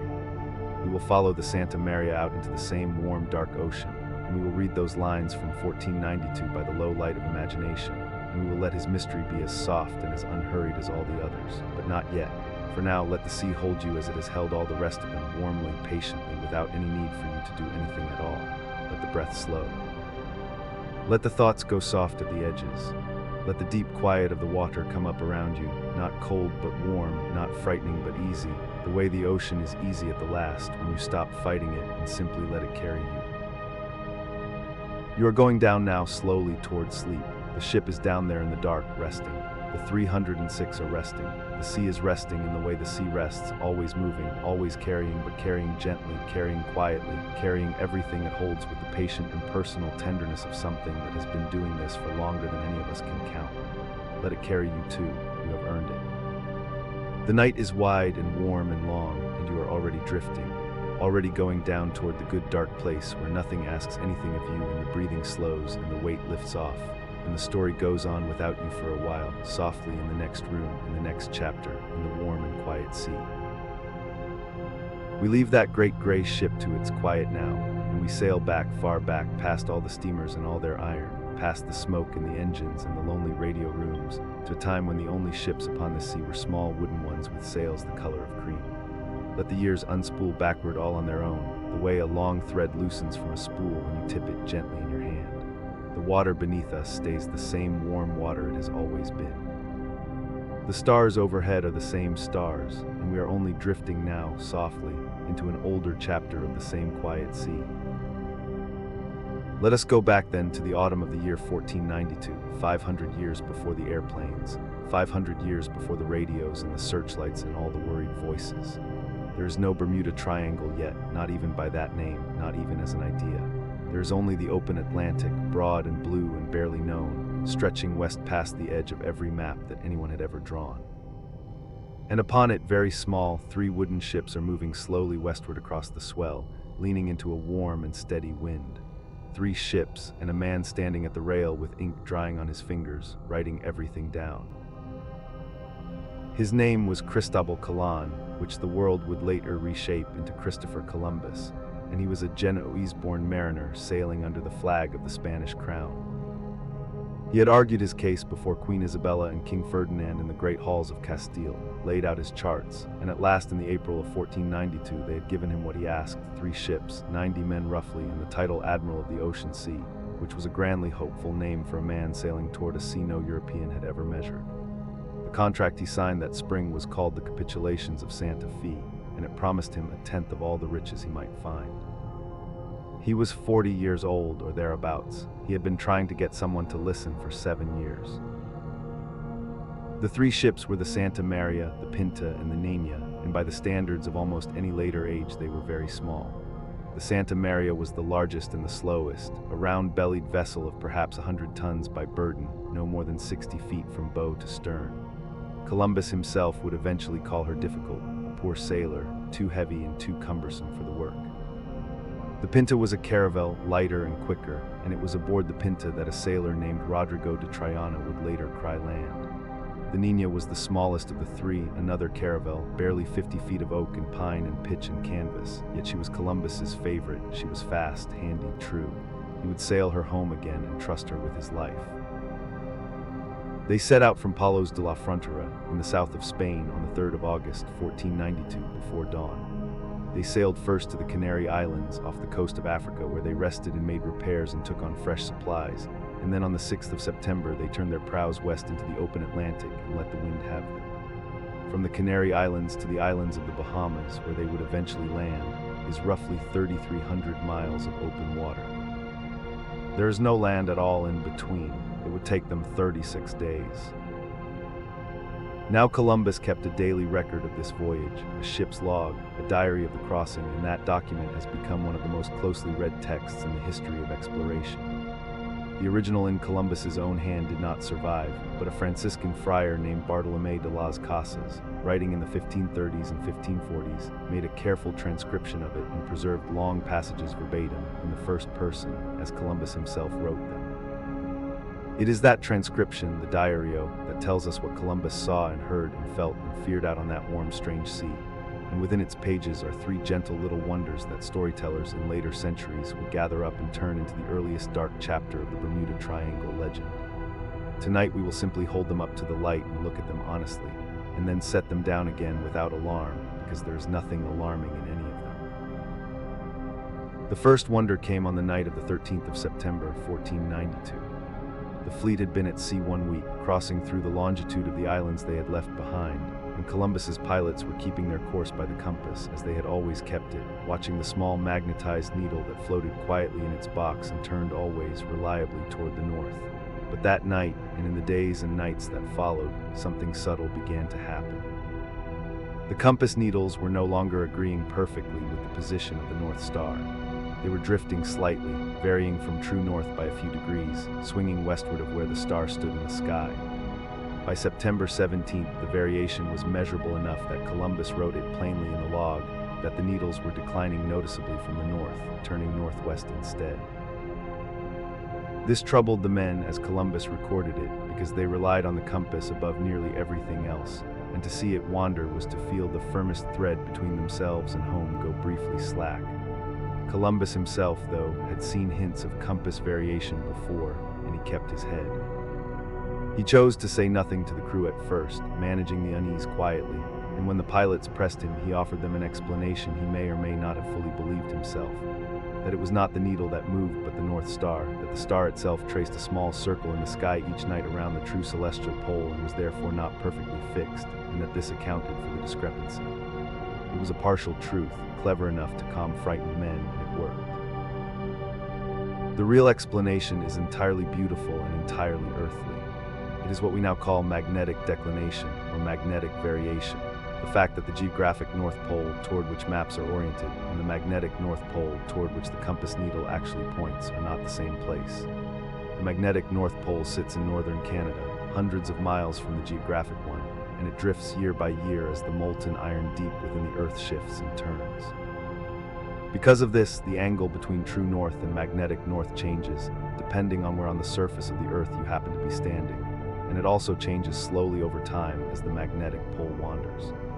Columbus was one of the first European navigators to sail far enough west to notice this variation clearly, and what he wrote down in September of 1492 is among the earliest written records of magnetic declination in the history of navigation. It is a beautiful piece of scientific observation tucked inside a sailor's diary. It frightened no one who understood it. It was simply how the Earth was made. The second wonder came in those same middle weeks of the crossing, and it was quieter and stranger and more dreamlike, and Columbus described it in the log in words that are almost tender. Somewhere in the broad middle of the Atlantic, far west of the Canaries and still far east of any land, the ship sailed into what seemed like a different sort of sea entirely. The wind softened, the long rolling swells lay down and flattened.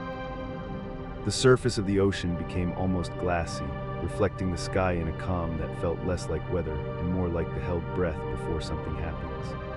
And upon this strange still water, spread out in great drifting rafts and islands as far as the eye could follow in any direction, floated a meadow of weed. It was yellow-brown and soft, the color of old amber and dried grass, lifting and settling on the long, low swell, and it stretched away to every horizon in slow, gentle tangles. Columbus wrote of it repeatedly in those September days with something between fascination and unease. The grass was so thick in places that it almost seemed to impede the ships, lying across the water like a field, and the air above it was calm in a way that no open ocean air usually is. The sailors grew uneasy, and Columbus recorded their fear. They worried that they had sailed into a sea of shoals, that hidden rocks or banks lay just beneath the surface, ready to catch the keels and hold them fast.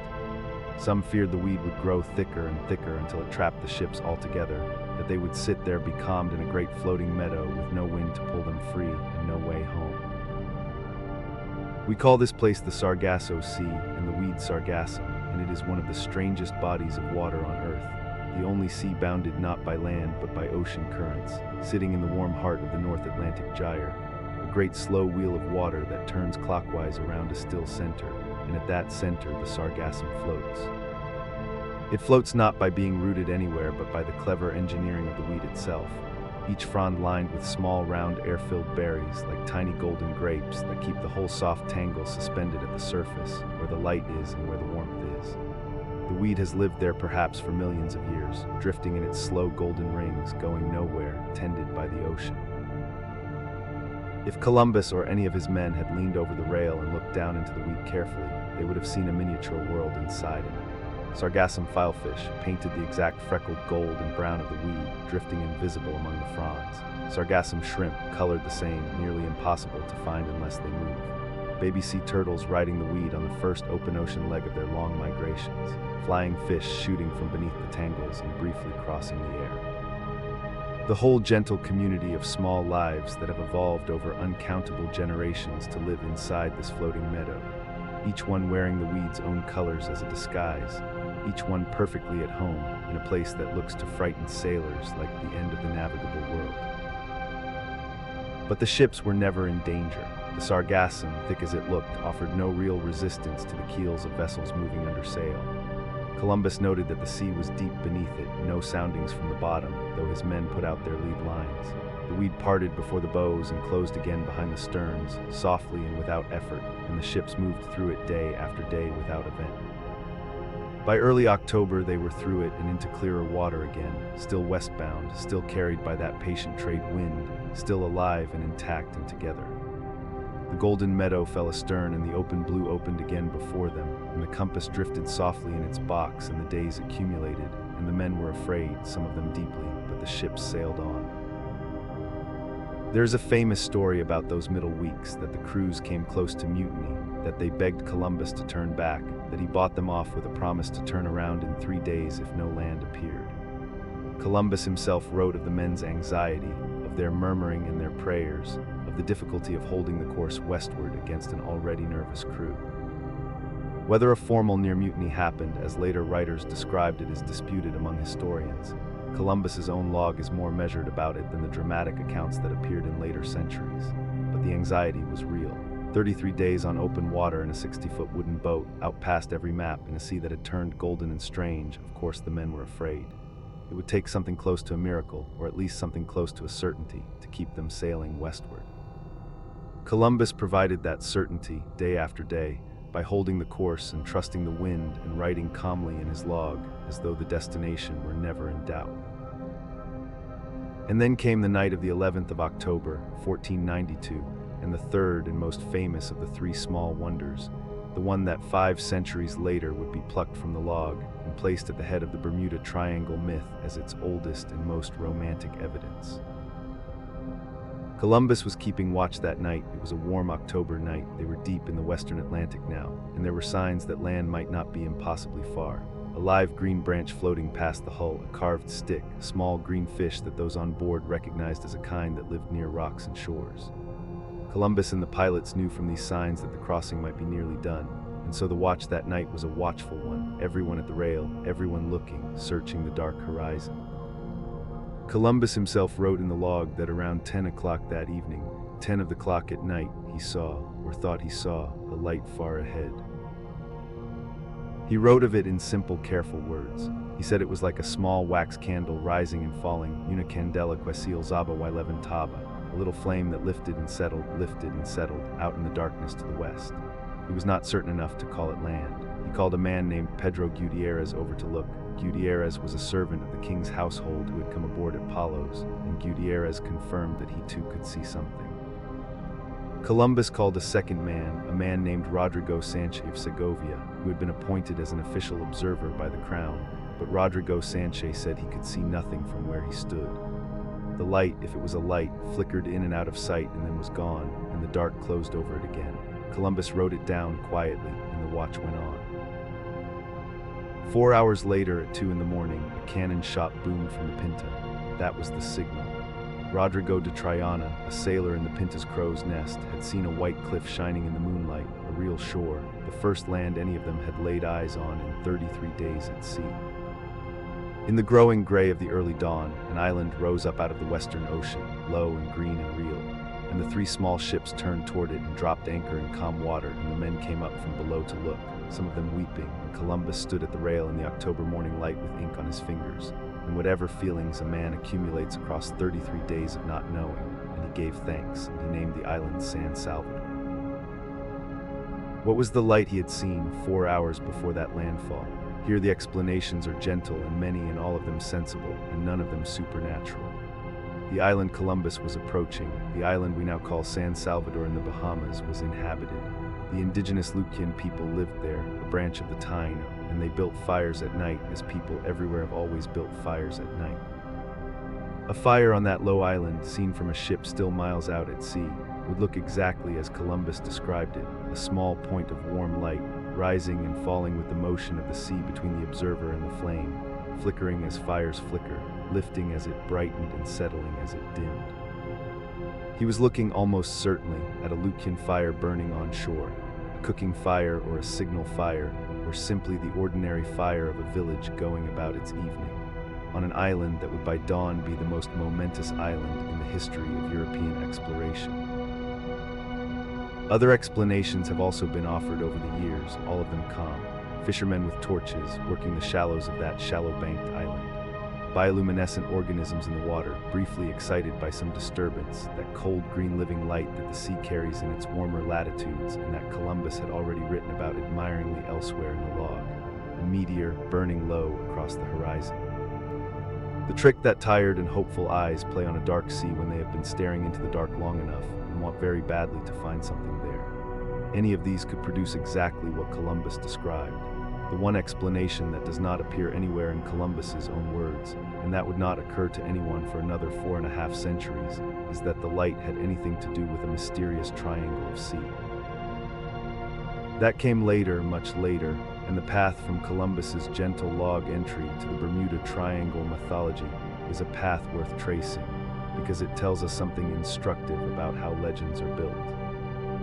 The log entry sat in its transcription for centuries, read by scholars and geographers and those interested in the early history of the Americas, and it was understood for what it was: a navigator's careful note, probably a Lucian fire, remarkable only for its proximity to the great landfall that followed.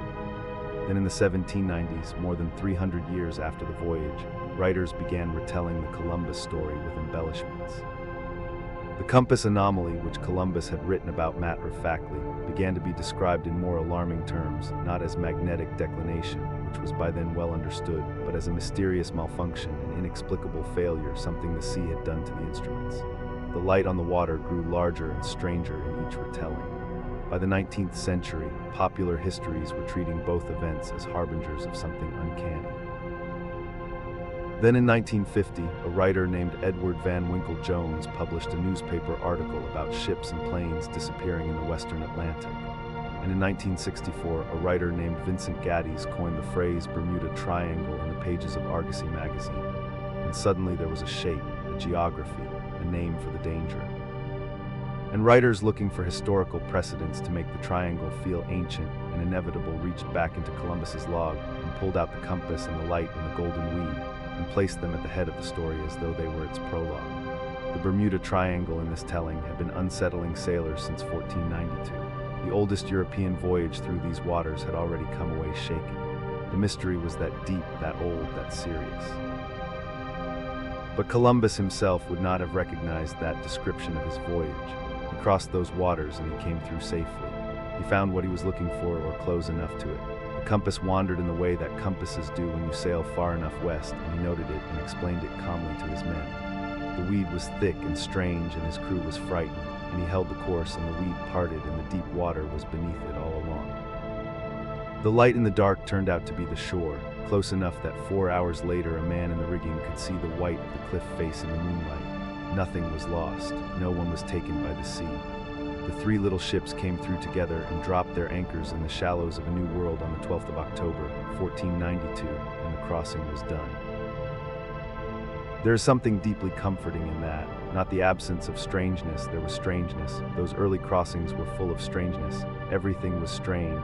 The weed and the compass and the fish and the green branch floating past in the middle of the ocean, and the cold fire trailing in the wake at night. The world is full of strangeness, and the sea more than most things.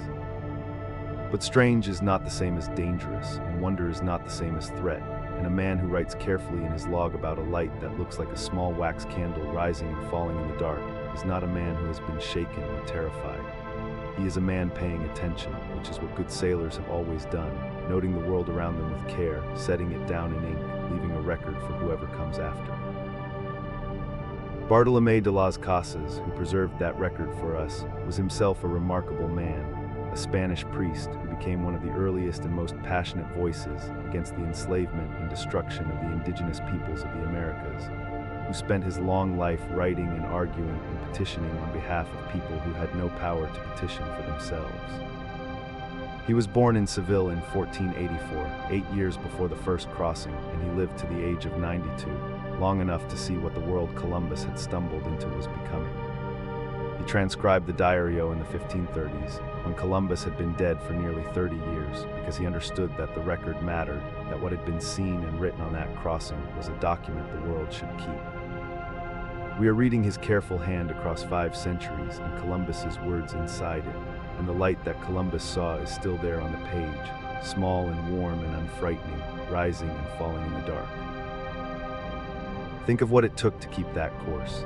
33 days on open water, no land, no certainty, a compass that had begun to dream of some other north, a sea gone golden with floating weed, men gathering in small groups and speaking quietly below decks in the way that men speak when they are frightened and trying not to let it show. Columbus knew what his men were feeling. He wrote about it. He tended it as a good captain tends the anxieties of his crew, not by dismissing the fear, but by holding the course steadily enough that the fear could not find room to grow. Day by day, entry by entry, the log records not just the position of the ships and the direction of the wind, but the interior weather of the crossing, the climate of trust and doubt and hope aboard those small wooden vessels as they moved further into the unknown than any of them had ever been. And now think of Rodrigo de Triana in the crow's nest of the Pinta, in the blackness of 2 in the morning on the 12th of October, and the moment when the moonlight caught a white cliff face on the western horizon, and the whole long crossing contracted into the space of a heartbeat. He fired the cannon.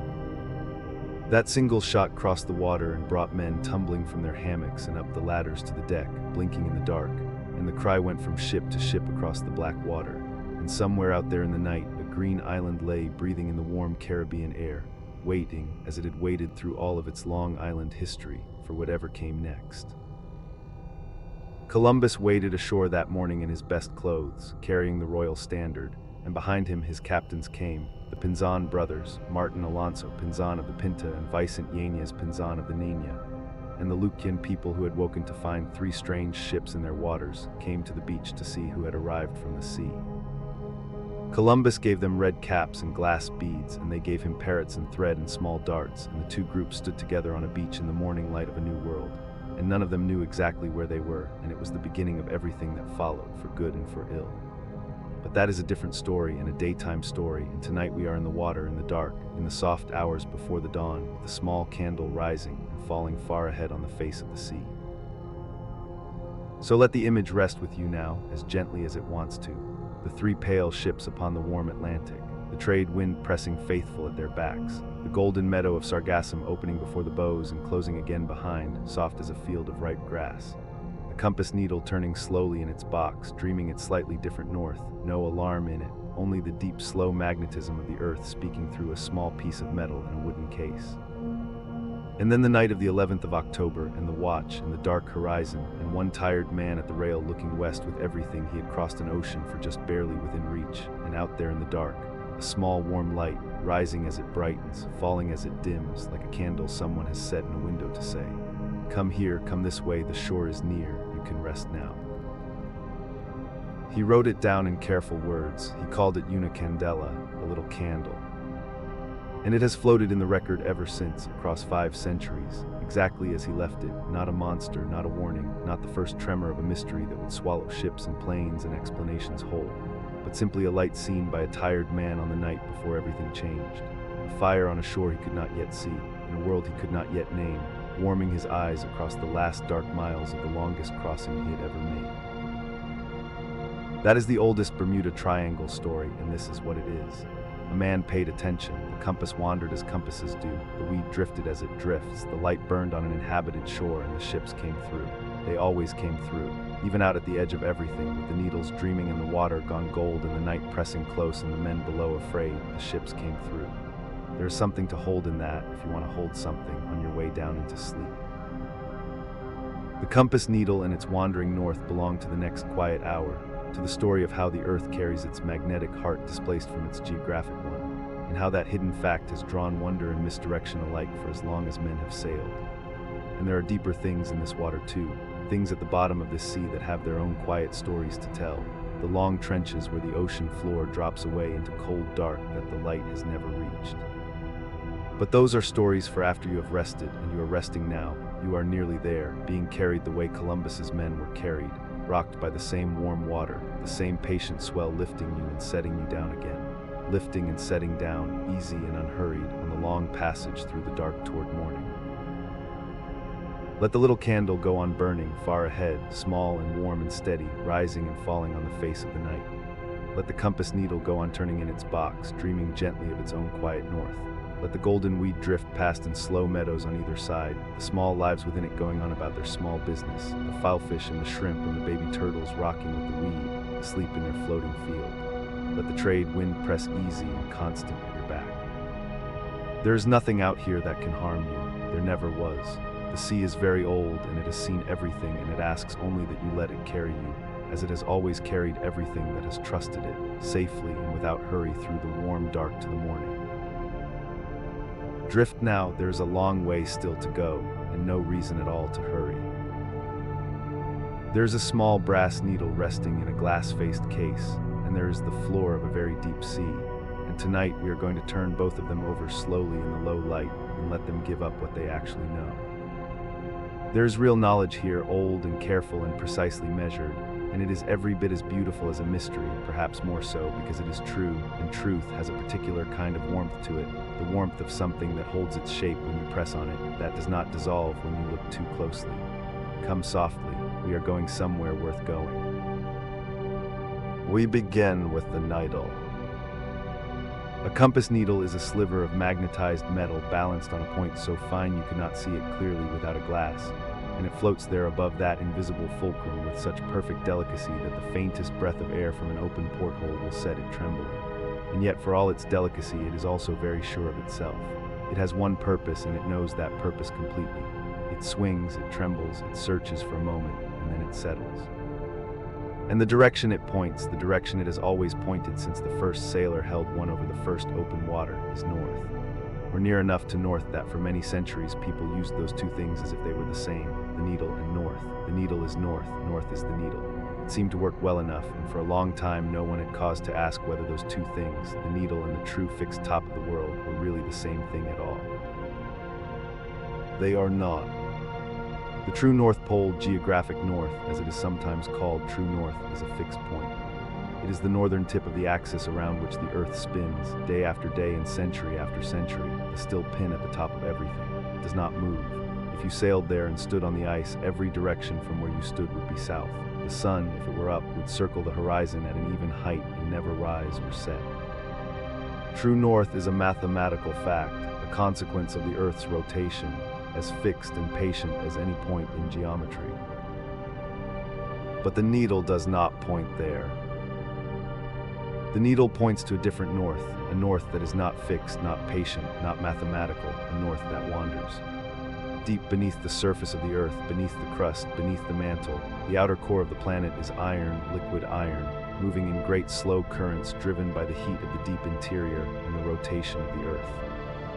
This moving iron generates a magnetic field, the way a coil of wire carrying a current generates a magnetic field, because that is in essence what it is, a vast natural dynamo, slow and immense, its coils measured in thousands of kilometers.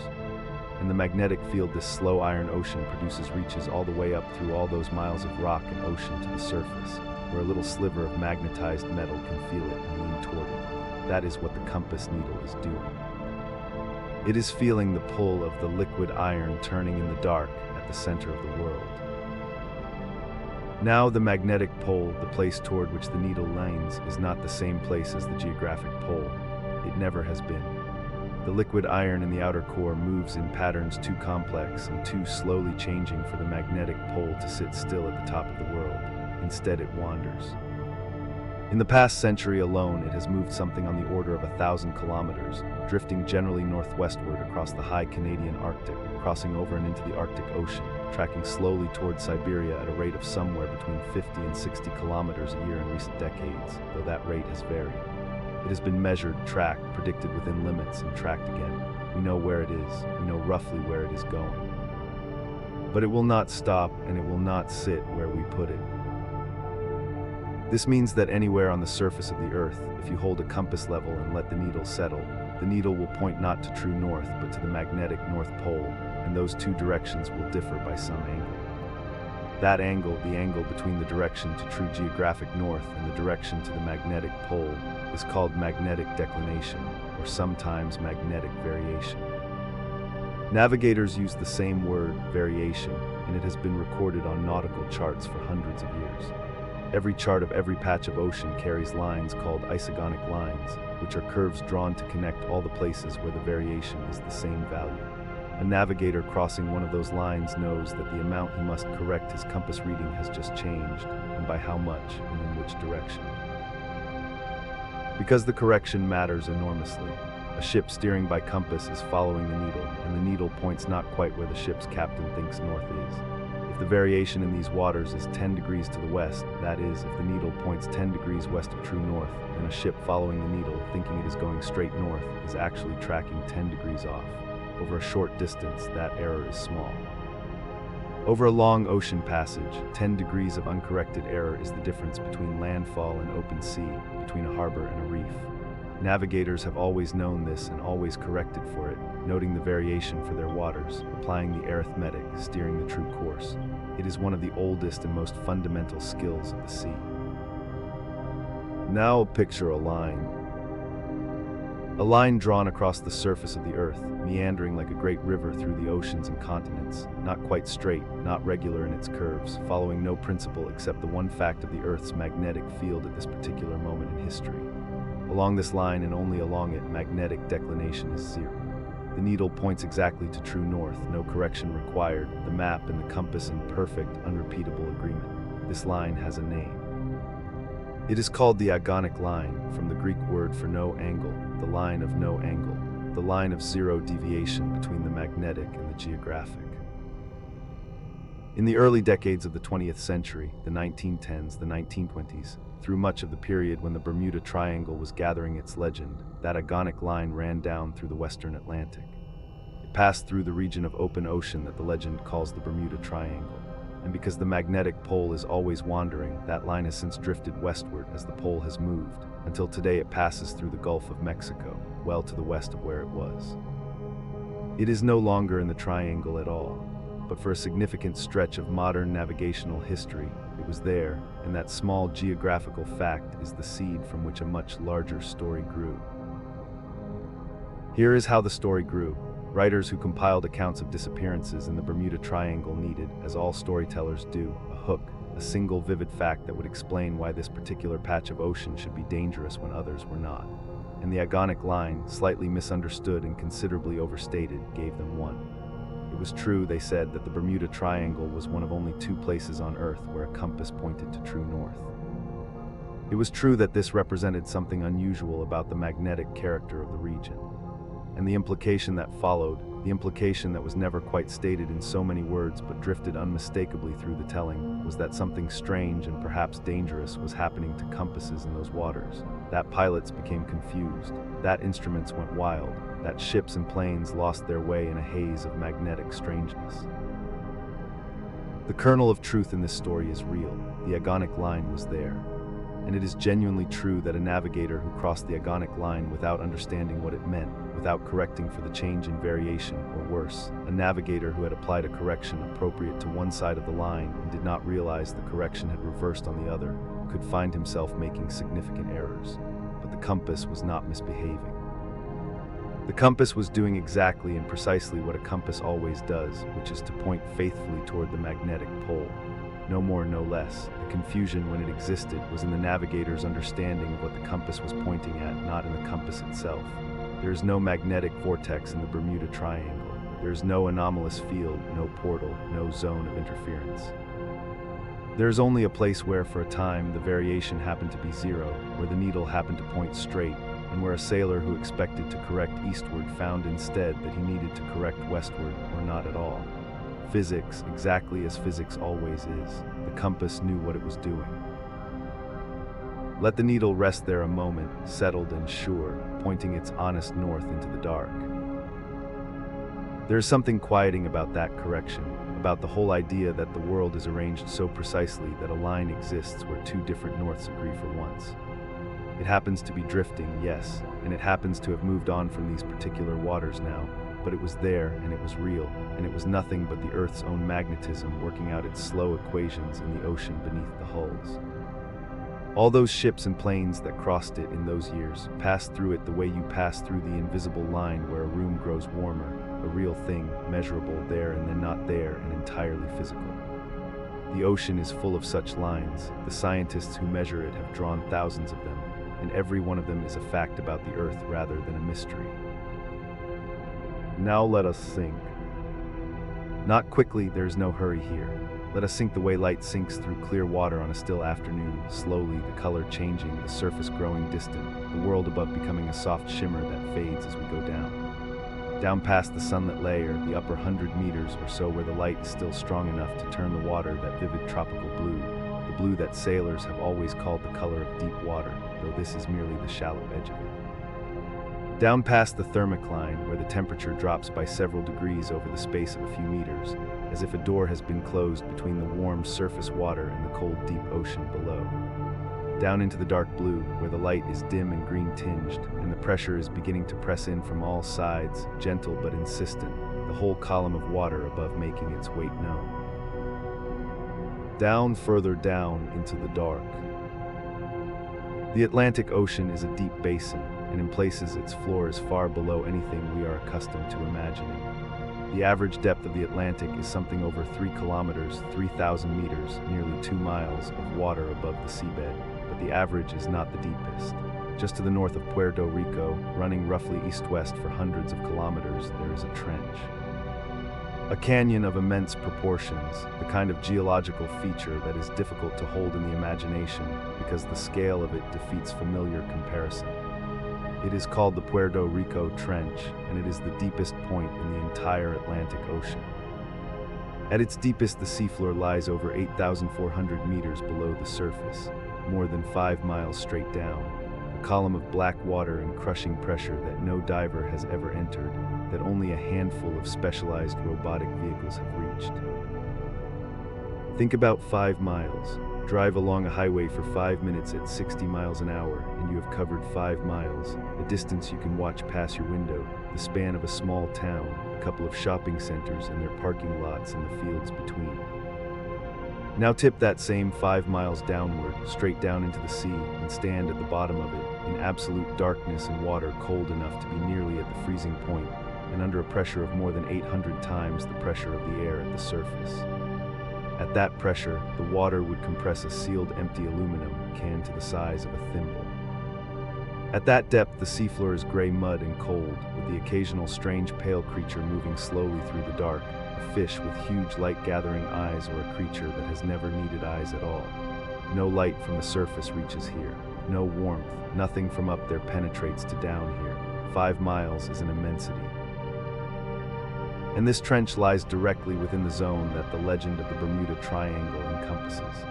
Ships have sunk here, aircraft have gone down over these waters, and when they go down over the Puerto Rico Trench, or over any of the other deep portions of this sea, which are deep enough without the trench being directly beneath, they sink away into darkness that is effectively irreversible. A ship that goes down in shallow water, 20 meters, 50 meters, can be found by divers, photographed, explored, its cargo recovered, its logbook read. A ship that sinks in 2,000 meters is beyond recreational diving, but within the reach of specialized equipment. A ship that sinks over the Puerto Rico Trench, descending through 8 kilometers of black water, comes to rest on a seafloor that is beyond the reach of any human being, and beyond the range of most remotely operated vehicles. It is, for all practical purposes, gone. Not gone because of any mystery, but gone the way anything is gone when it falls to a place no one can reach. This is not a strange explanation, it is a physical one. The sea here is very deep, and things that sink into very deep water are lost. The same logic applies to any very deep stretch of ocean anywhere in the world. A ship sinking over the Japan Trench or the Mariana Trench or the deep Atlantic plain south of Iceland would be just as irrecoverable. The Bermuda Triangle happens to contain the deepest point in the Atlantic, but that is a fact of geology, not of curse or mystery. The trench formed over many millions of years as one tectonic plate slowly subducts beneath another, the edge of the Caribbean plate pressing under the Atlantic plate in a slow geological argument that has been going on for tens of millions of years. The trench is the scar of that argument, a long, narrow wound in the floor of the sea, and it is exactly as deep as the physics of plate subduction made it. So a ship that sinks here sinks into darkness from which it will not return. Its crew, its logbook, its instruments, the life ring stenciled with its name, all of it settles slowly into the cold mud at the bottom of the Atlantic, miles below the reach of anything we have. It vanishes. From the perspective of anyone searching for it, it simply is not there. This is, in the most straightforward possible sense, a complete explanation for why wrecks in this region are rarely found. They sank. They went deep. The ocean is not hiding them. They are simply in a place we cannot reach. But there is another idea, too, quieter and more tentative, proposed by a handful of scientists over the past few decades, never confirmed, never entirely dismissed. It concerns the floor of the sea and what is frozen inside it. In the cold dark of the deep seafloor under great pressure, something interesting can happen to methane gas. Methane is a simple molecule, 1 carbon and 4 hydrogens, the same gas that forms in marshes and swamps, that seeps from landfills, that is produced when organic matter decays in the absence of oxygen. In the deep sea, methane seeps up through the sediment from deposits in the rock below, and when it meets very cold water under very high pressure, it does something unexpected. It gets trapped inside water molecules. The water molecules arrange themselves into a lattice, a cage structure, and the methane molecule sits inside the cage, locked in, and the result is a solid, a kind of ice, white and somewhat waxy, that looks for all the world like ordinary frozen water but is in fact a molecular trap full of gas. It is called methane hydrate, or sometimes methane clathrate, and it forms in vast quantities on the deep seafloors of the world's oceans. There are deposits of it on the floor of the Atlantic, in the sediment of the continental margins, including in the waters of the western Atlantic. Now, methane hydrate is stable as long as the pressure stays high and the temperature stays cold. But if the seafloor is disturbed, by a submarine landslide for instance, or by a change in bottom water temperature, a large quantity of hydrate can destabilize all at once, releasing its trapped methane as gas.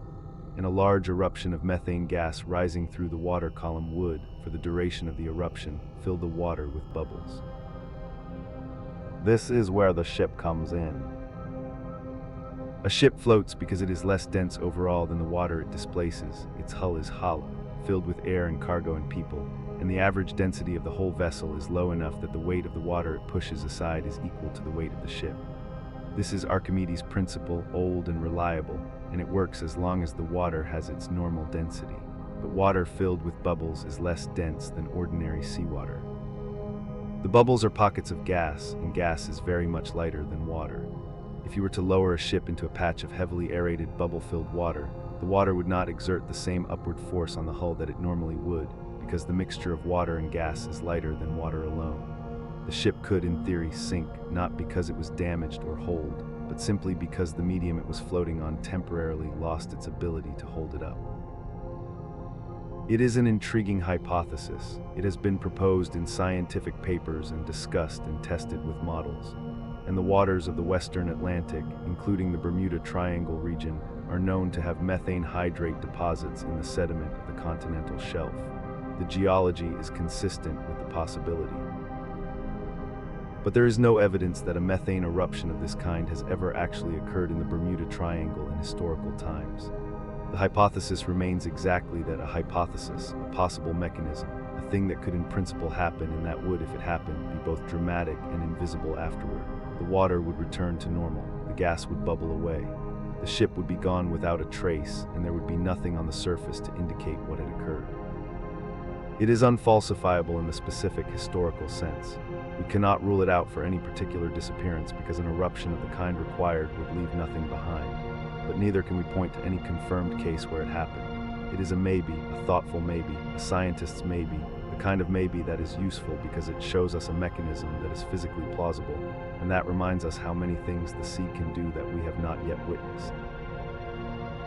Hold it lightly then, a slow eruption of silver bubbles rising through the cold dark, the water briefly foaming, a ship settling lower than it should, the sea closing over it in seconds. It may have happened, it may never have happened here. The sea keeps its own counsel on the question, and for now we are content to know the mechanism is real even if its operation in this particular place remains unconfirmed. What we are left with, between the compass and the deep, is something calmer and more satisfying than a mystery. We are left with physics, a needle that leans because the liquid iron at the center of the world is turning, a line of zero variation that drifted through these waters for a generation and has since moved on to the west, following the wandering pole at its slow geological pace. A trench 5 miles deep, where the floor of the Atlantic has been pressed down by the long argument of tectonic plates. A frozen pantry of methane in the cold, deep sediment, its contents stable for ages, possibly stirrable, possibly not. And everywhere, above all of it, the warm open sea doing what the warm open sea does, evaporating in the heat of the afternoon, building squalls that come and go in half an hour, throwing swells before the trade winds, deepening to blue and then to black as the bottom drops away beneath. There is no need to reach past these things for a stranger explanation. The compass was always behaving exactly as it should. The water was always exactly as deep as it is. The physics of magnetism and buoyancy and tectonic geology are not lesser explanations than a mystery. They are larger ones, because they describe not just this one small triangle of ocean, but every ocean everywhere, the whole vast blue world of water that covers most of this planet, all of it operating by the same patient and reliable reliable laws. The Bermuda Triangle is not special for being dangerous. It is special, if at all, for being the place where people finally started paying close attention, asking why, and discovering that the answer was not what they expected, that it was not a lurking darkness with intentions, but a very deep sea under a clear sky, doing exactly what physics predicts. There is something in that which is as quiet as any mystery, and warmer. The world is explicable. Not fully, there are still things we have not measured, mechanisms we have not confirmed, questions that remain open. But the arc of the explanation bends toward ordinary physics, toward geology and magnetism and the behavior of gas and water, toward things that hold still when you look at them and give consistent answers when you ask them the same question twice. A compass needle is one of the most honest things in the world. It does not lie, it does not deceive. It simply follows the field it was made to follow, pointing as faithfully as it can toward the iron warmth at the center of the earth, and it has been doing so over these same waters for every ship that ever crossed them, through every disappearance and every safe arrival, through the whole long story of human beings on the sea. The needle settled then, the needle settles now. It will settle long after we are gone, swinging gently and coming to rest, pointing north into the dark. Let that steadiness settle over you. Let the compass fold away into the dark of the chart room, and let the deep water close over the Puerto Rico Trench, 5 miles of black and cold and silence. Let the silver bubbles, if they ever rose, complete their long climb to the surface and break there, one by one, into nothing. Let the agonic line drift on toward the Gulf, following its slow magnetic logic, carrying its zero declination westward through the centuries with perfect indifference to who is watching. Everything is in its place. The physics is working. The sea is exactly as deep as it is. And somewhere in the quiet, in another stretch of these same warm waters, a ship is sitting still. She is hard aground on a pale sandbar in the shallows off the coast of North Carolina, listing only slightly, her 2 masts standing straight and her 5 sails still set and full of a wind that has no need anymore to move her anywhere. Her decks are swept clean and her lines are coiled and her charts are laid out in the wheelhouse and her pots are still on the stove, the meal begun and never finished. Everything aboard her is in its proper place, the anchor, the compass, the wheel turning loose with no one's hand upon it. Everything except the people.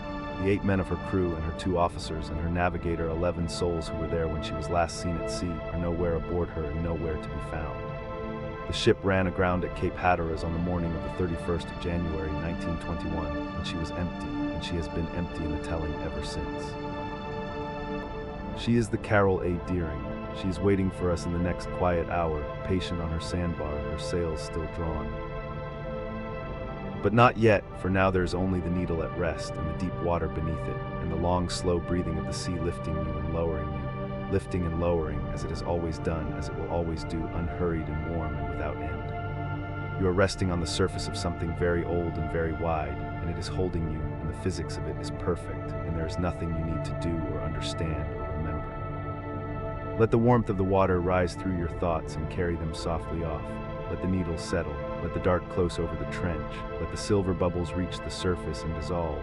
You are safe in the world the physics made. The sea is doing exactly what the sea does, and you are drifting gently, gently down.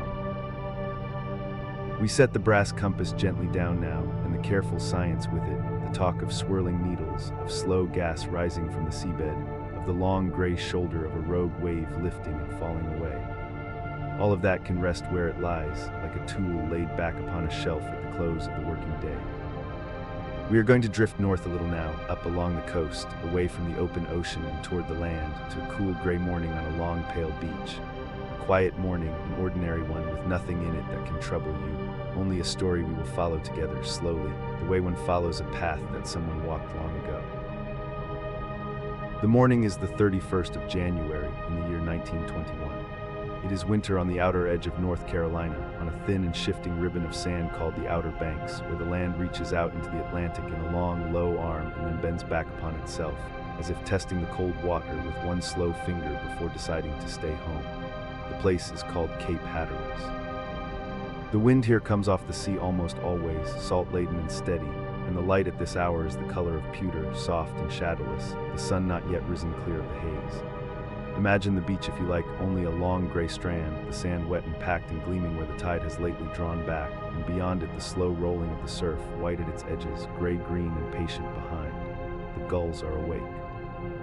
They lift and turn and call to one another, and the sound carries thin across the water and then is gone. And there, just offshore, where the breakers gather and stumble over a hidden bar of sand, something stands that was not there the evening before. A ship, a great tall sailing ship, white-sailed, runs softly aground upon the shoals, sitting almost upright in the shallows with all her canvas set and lifting in the wind. She is beautiful, this ship, even now, even caught and held by the sand, a 5-masted commercial schooner, which is to say a large wooden cargo vessel with 5 tall masts standing in a row down the length of her, each one carrying its broad pale sails, so that from the beach she looks like a small white cloud that has settled down upon the sea and forgotten how to leave. Her name is the Carroll A. and she was built only 2 years before in 1919 in the cold pine forests and busy shipyards of Bath, Maine, far to the north, built by the G.G. Deering Company and named for the son of the company's owner. She was made to carry coal and cargo across the wide world, and she was made well 255 feet of good American timber and 5 tall masts, everything a ship needed to earn her keep. There is a dignity to her, sitting there in the gray morning. She does not look wrecked, exactly. She looks more like a guest who has arrived at the wrong hour and is waiting, very patiently, for someone to come to the door. But no one comes to the door. That is the first soft strangeness of this morning, and we will hold it gently. The men of the life-saving station at Cape Hatteras can see her clearly when the light grows. This stretch of coast is no lonely or forgotten place. It is one of the busiest sea roads in all the world, and a dangerous one, so thick with the bones of old ships beneath the sand that sailors gave it a name long ago, the graveyard of the Atlantic. The sandbars off Cape Hatteras are called Diamond Shoals, and they have been pulling ships down to the bottom since before the American Republic was a century old. The men of the life-saving station know ships. They know the look of a vessel in distress, the flag run up, the figures waving at the rail, the boat lowered and pulling hard for shore. And so they watch the Deering, and they wait for some sign of the people aboard her. And the sails lift and fall in the wind, and the hull settles a little deeper into the sand with the working of the sea, and no one waves. No flag goes up, no boat is lowered. The decks, as near as anyone can tell across that span of cold water, are simply empty. The sea is rough that day, too rough for the rescue boats to reach her, and so for a little while the ship and the shore must regard one another across the surf. Several days will pass before the weather softens enough, and a vessel from the Coast Guard cutter Seminole can come alongside, and a boarding party can climb at last over her rail and stand upon her deck. And so we too can take our time getting there, drifting through the gray hours in no hurry at all. Let your mind, if it wishes, dwell a while on that long, patient waiting. The tide comes up and the tide draws down, twice over and twice again, and each time it climbs a little way up the white flank of the grounded ship and falls away once more, leaving a dark wet line upon her hull and a scatter of foam at the waterline. Morning comes gray and goes gray into a gray afternoon, and the light hardly seems to change at all, only to thicken and thin, like the breathing of something very large and very slow. On the beach, the life-saving men come and go, peering out through the spray, talking low among themselves, and then going home to their stoves and their suppers and coming back again the next day to find the ship exactly as they left her, lining, patient, white, full of wind and empty of people. When the boarding party does climb aboard, days later, into the quiet of the abandoned ship, they find her almost entirely ordinary. That is the part worth dwelling on, the part that turns this from a fearful thing into something soft and strange and almost tender. She is not in ruins, she has not been torn apart. She is a house with the people gone out of it, that is all, and she waits the way an empty house waits, with everything more or less in its place. The wind moves through her rigging with a low, steady hum, a sound like a long breath held and slowly let go. The wooden hull creaks and settles with the slow push of the swell, and below in the galley, that small ship's kitchen where the crew's meals were cooked, there is food laid out as if a meal were being made. You can let that image rest in you, warm and homely. A galley, a stove, the makings of a supper set out upon the worktop, pots upon the iron, as if the cook had only just stepped away and meant in a moment to come back and finish what he had begun. Only he does not come back, no one comes back. The bunks where the men slept are empty, the blankets there are thrown aside. The crew's personal belongings, many of them, are missing. The ship's log, the long handwritten record in which every voyage keeps its own slow diary of wind and weather and the miles made good, is gone. The instruments of navigation, the brass and glass tools by which men found their way across the trackless water, are gone. Both lifeboats, those small, sturdy boats that hang at a ship's side, kept ready for the worst of days, the lifeboats are gone too, swung out and away and not aboard. The anchors are missing. The steering gear at the stern is damaged, and the binnacle, the housing for the compass, that most essential of a ship's instruments, is broken. And there are other small absences, the kind that speak not of catastrophe but of hasty, deliberate departure. The ship's cat, some accounts say, was gone as well. Some 11 or 12 men had been aboard her, and were aboard her no longer, and a white ship sat patient on the sand with no one left to tell where they had gone. Now let us go back a little, gently, the way you turn back the pages of a book you are reading slowly by lamplight, to understand the voyage the Carroll A. Deering had been making, and the people she carried, because the details of that voyage are themselves part of the quiet mystery, and they are worth knowing as you drift.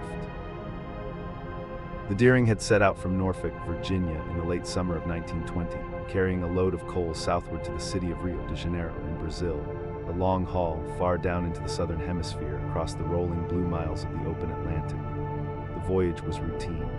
Coal was the common cargo of the working schooners of that era, carried back and forth between the great ports, and the Deering had been built exactly for this kind of patient, steady work.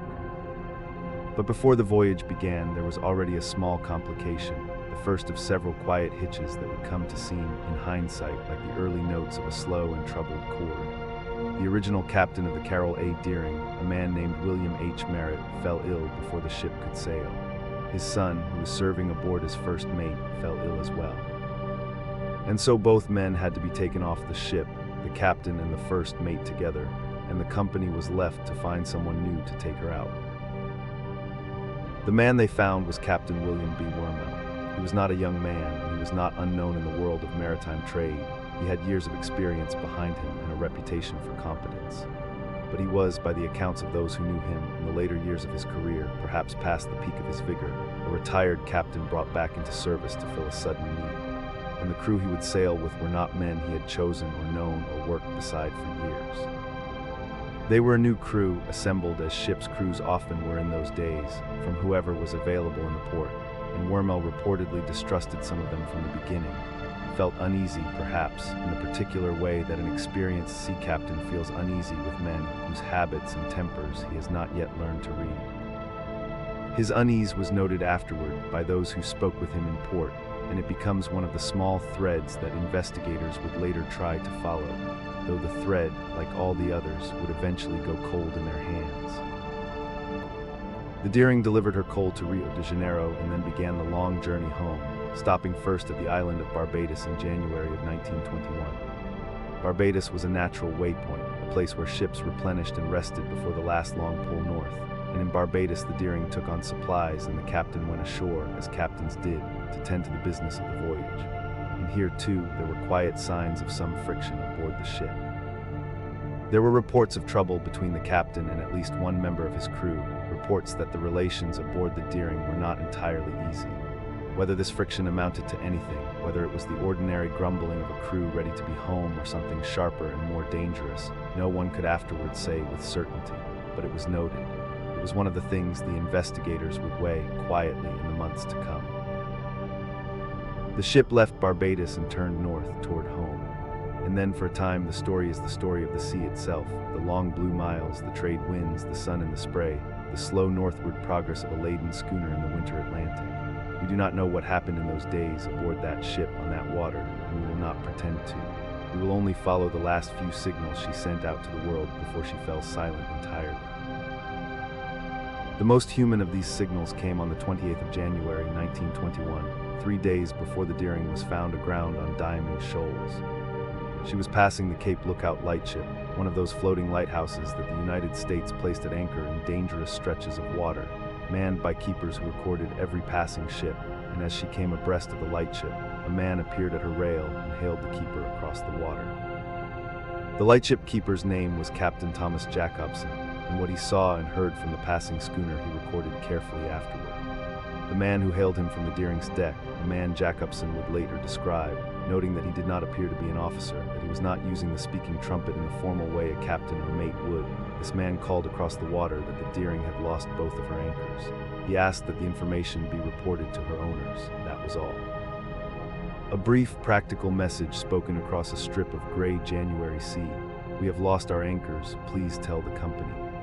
Captain Jacobson tried to radio the report ahead, but found his wireless was not working that day, and so the message never got through in time to matter. You can sit with that small scene a moment, if you like. A ship passing in the winter light, a man at the rail calling out across the water, a keeper on a lightship writing it down. The loss of both anchors was not a trivial thing. Anchors are how a ship holds itself in place when it cannot or will not sail, how it rides out a rough night without drifting onto a lee shore, how it waits. A ship without anchors is a ship that cannot safely stop. And Diamond Shoals, the treacherous sandbars where the Deering would be found 3 days later, are exactly the sort of place where a ship that cannot anchor might come to grief in heavy weather or strong current.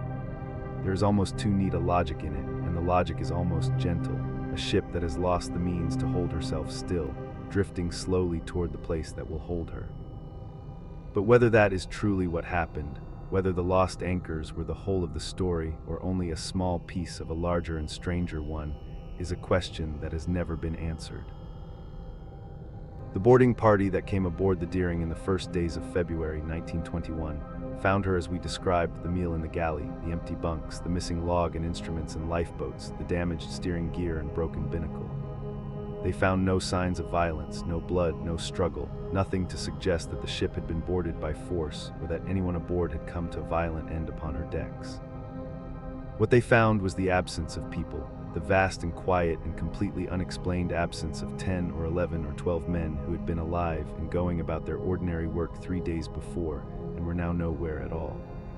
The ship herself was in reasonable order, considering that she had gone aground and been worked by the surf for several days. The sails were set as if for sailing, which was unusual for a ship near the dangerous shoals, where an experienced captain would normally have taken in his canvas before the approach. But everything else was the quiet, undramatic vacancy of a place from which people have simply gone. The investigation that followed was no small thing, because the Deering was one of several ships that had been lost or otherwise troubled in those same weeks in early 1921 in the waters between North Carolina and Florida, and because this cluster of incidents occurred in the same season in the same stretch of sea, the United States government took a more than ordinary interest. The State Department became involved, and the Navy, and the Department of Commerce, and the Treasury Department, a gathering of official attention unusual enough in itself to suggest how seriously the matter was being taken. There were fears in those early months of Prohibition that rum runners operating along that coast might have turned to piracy, stopping and seizing ships to silence witnesses to their illegal trade. There were fears in the anxious political climate of 1921 of something even stranger, Bolshevik or Soviet hijackers, operating somehow in American coastal waters, seizing American vessels. These fears were the fears of their time, and they were not entirely without logic, though they were never supported by any firm evidence. And then in April of 1921, an incident that seemed for a short while to promise an answer. Cape Hatteras fisherman named Christopher Columbus Gray was walking the beach not far from where the Deering had gone aground, and he found, washed up on the sand, a bottle. Inside the bottle was a note, and the note claimed to be from the crew of the Carroll A. Deering. The message, as it was read and reported, said that the ship had been seized by persons unknown, that an old burning boat had taken her, that the crew were being held, handcuffed, put in restraints, prisoners of whoever had boarded the ship. For a time, this note was taken very seriously.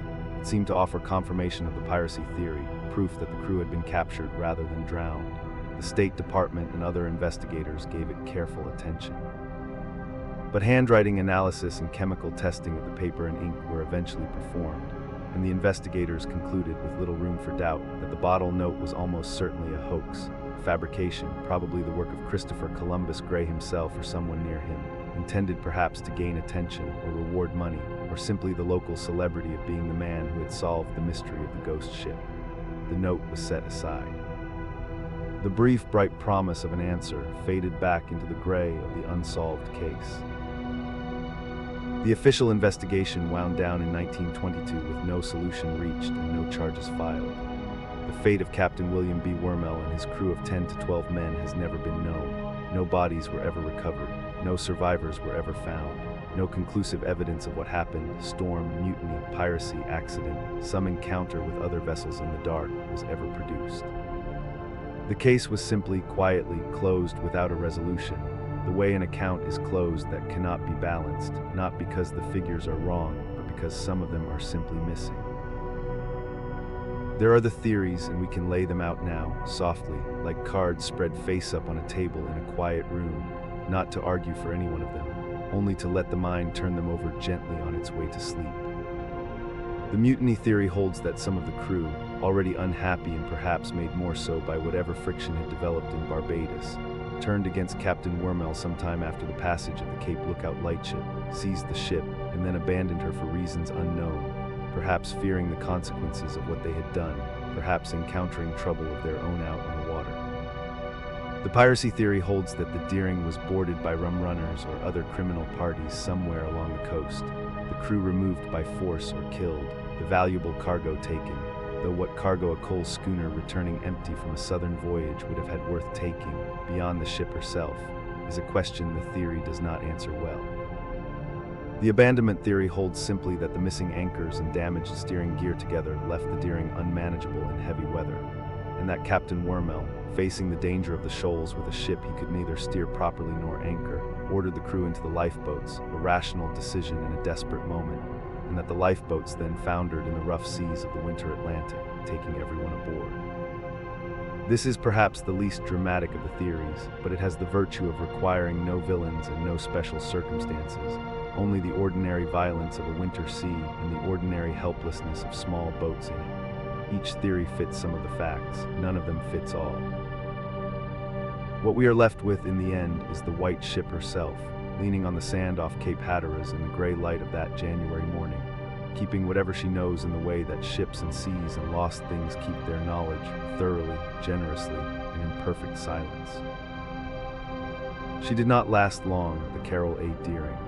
She had come to rest squarely in the busy sea lane off Diamond Shoals, where other vessels passed day and night, and a great wooden hull aground in such a place is a danger to navigation that cannot simply be left.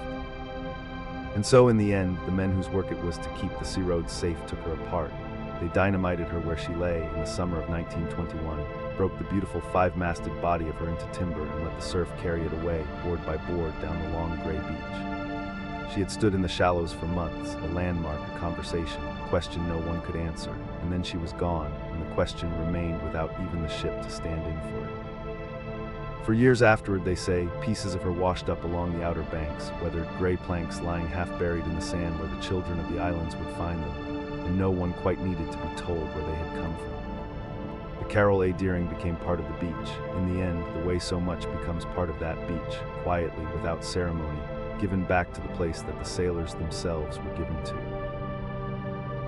Let us stay a moment longer with the empty decks in that gray dawn before we go, for there is nothing fearful there, only something very still and almost peaceful.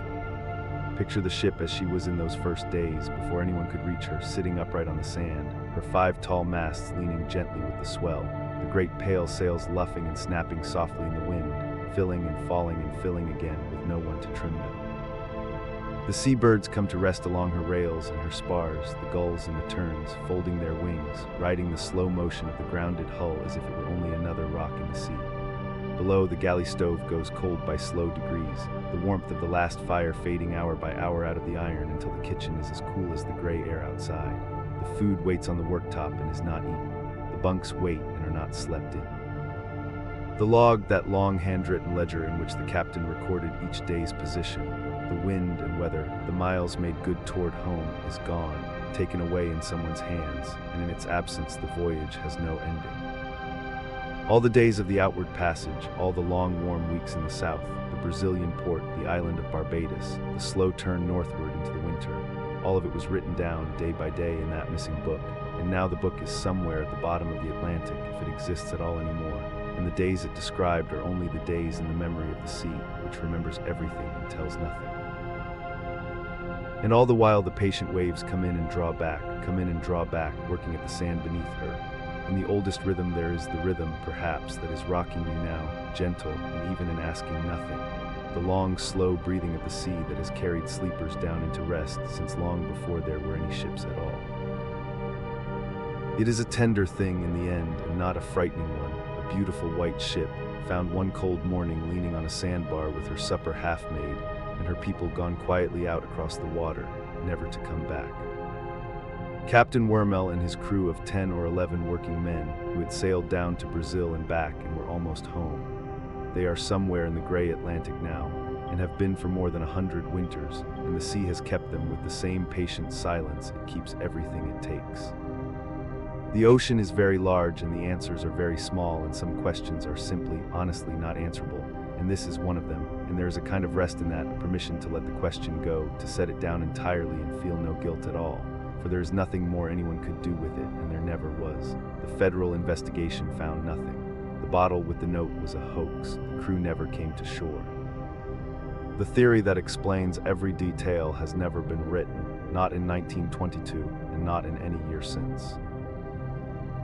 And here is where we begin, very softly, to leave this beach behind us, the way you leave a room you have grown comfortable in, slowly, with no wish to hurry.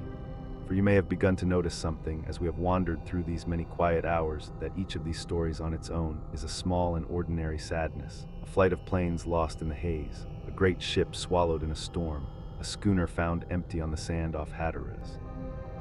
Each one its own gray morning, its own scattered handful of names and dates and small human particulars, its own unanswered question, none of them reaching out to touch the others, none of them on its own, anything more than the sea has always done in its slow and patient way to those who go upon it. They were never one story. They happened in different waters in different years to different people who never knew each other's names. But stories like driftwood have a way of being gathered up, given a long enough beach and a patient enough hand. And so in some other quiet hour, not yet, not now, there is no hurry at all, we will go and meet the storytellers, the few writers and journalists who came decades later and walked this long shore of scattered losses and began to pick the pieces up, one by one. We will watch gently as a hand draws a triangle upon a chart, from one warm corner to another, and a name is spoken over it, and all these small separate quiet griefs, the empty schooner, the lost planes, the vanished ships, are gathered in beneath that single line and made, for the first time, into one great famous mystery. How a legend grows from many small true things.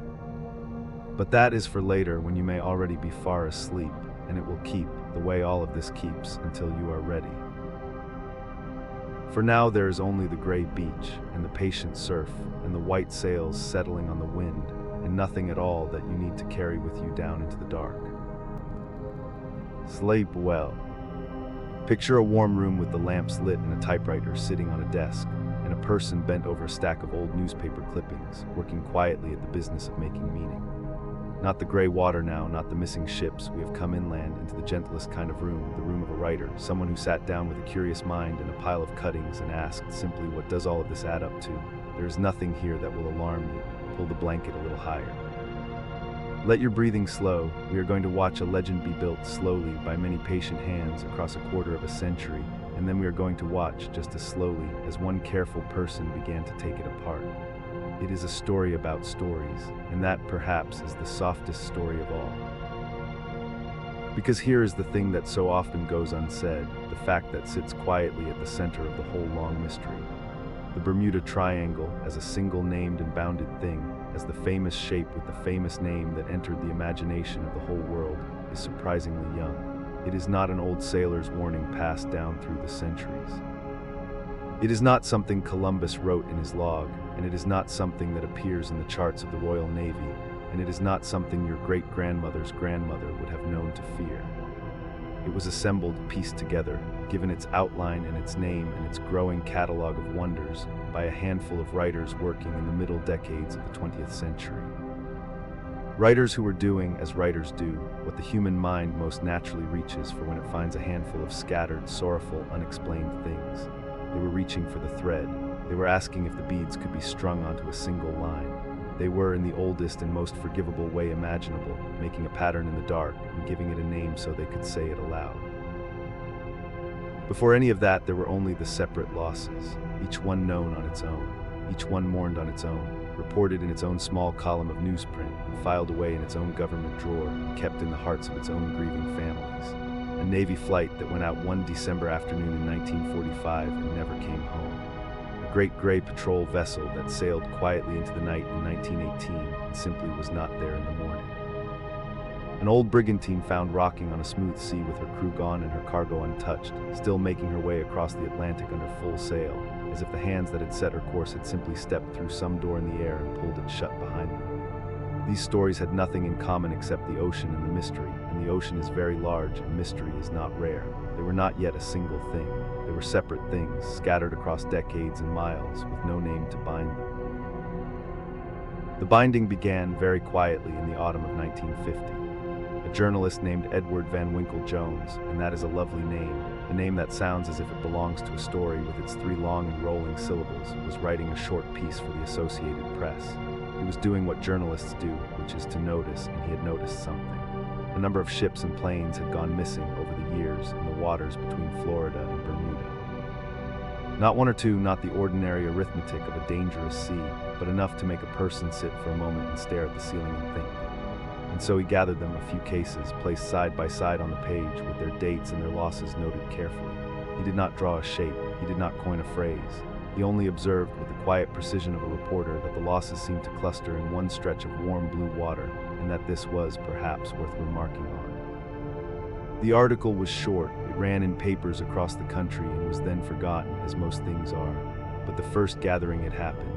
For the first time in print, the separate losses had been placed next to one another, like photographs laid out on a table, and someone had said, "These belong together." 2 years passed, and then in 1952, a writer named George Sand published a piece in a magazine called Fate. Fate was one of those wonderful American magazines of the mid-20th century that lived entirely in the territory of the strange. It ran articles on ghosts, on telepathy, on unexplained disappearances, on whatever fell outside the easy borders of the ordinary.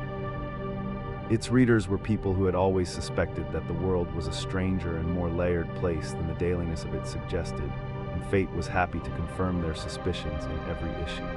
Sand's article was called "Sea Mystery at Our Back Door," and it did something that Van Winkle Jones's piece had not quite done. It drew the shape. Sand traced in words and in a rough illustration a triangle in the sea, its 3 corners reaching to the southern tip of Florida, out to the island of Bermuda sitting alone in the Atlantic, and south again to Puerto Rico. He gathered the famous cases and placed them inside this outline. He named Flight 19, the bombers lost in December of '45. He named other disappearances. He gave the losses a container, a geography, a boundary you could see. Now there was not only a list of sorrows, but a map, a shape, a region of the world marked out and set apart. And a region that has been set apart, marked as different, named as strange, is a region that has been changed. Sand had changed it. The water inside those lines would never look quite the same again. Now let us pause here in the warm middle of the story and feel how natural all of this is. There is nothing sinister in any of these rooms. These are just people noticing things, which is the most human occupation there is. We do it with the stars. We find the hunter and the bear and the dipper in the random scatter of the night sky. And we name them and we teach our children to find them, and they are no less real for having been made by a human mind. We do it with our own lives, telling them back to ourselves as stories with shapes, with turning points, with before and after, with meaning. To find a pattern in scattered things and give it a name is not a trick. It is how the mind builds a world it can live in. Sand and Jones were not deceiving anyone. They were doing the oldest and most generous of things. They were making sense of grief and mystery by giving it a frame. And then in 1964 came the man who would give the frame a name that would last. He was a writer named Vincent Gaddis, and he was by all accounts the kind of person who moves through the world with a permanent sense of wonder, who keeps notebooks full of inexplicable occurrences and strange survivals and phenomena that refuse to lie flat in the conventional categories. He was a regular contributor to Argosy, one of the great American adventure magazines, the kind printed on rough paper with bold illustration and sold at every newsstand, the kind a sailor or a dockworker might tuck under an arm on a Thursday afternoon and read in one long sitting. In 1964, Gaddis published a piece in Argosy, and he gave it a title that rang like a clear bell in an empty room. He called it The Deadly Bermuda Triangle. And there in that title on that newsstand in that year, the name was born. The Bermuda Triangle, 3 syllables clean and strange, a shape and a place and a feeling, all bound together in 5 words, none of them longer than 2 syllables. It is, when you say it aloud in a quiet room, almost musical, Bermuda Triangle. It has a weight and a rhythm that explains, partly, why it survived where so many other coined phrases did not. It was simply easy to say. And a thing that is easy to say is a thing that spreads. Gaddis was not done. He expanded the Argosy article into a book published in 1965 called Invisible Horizons.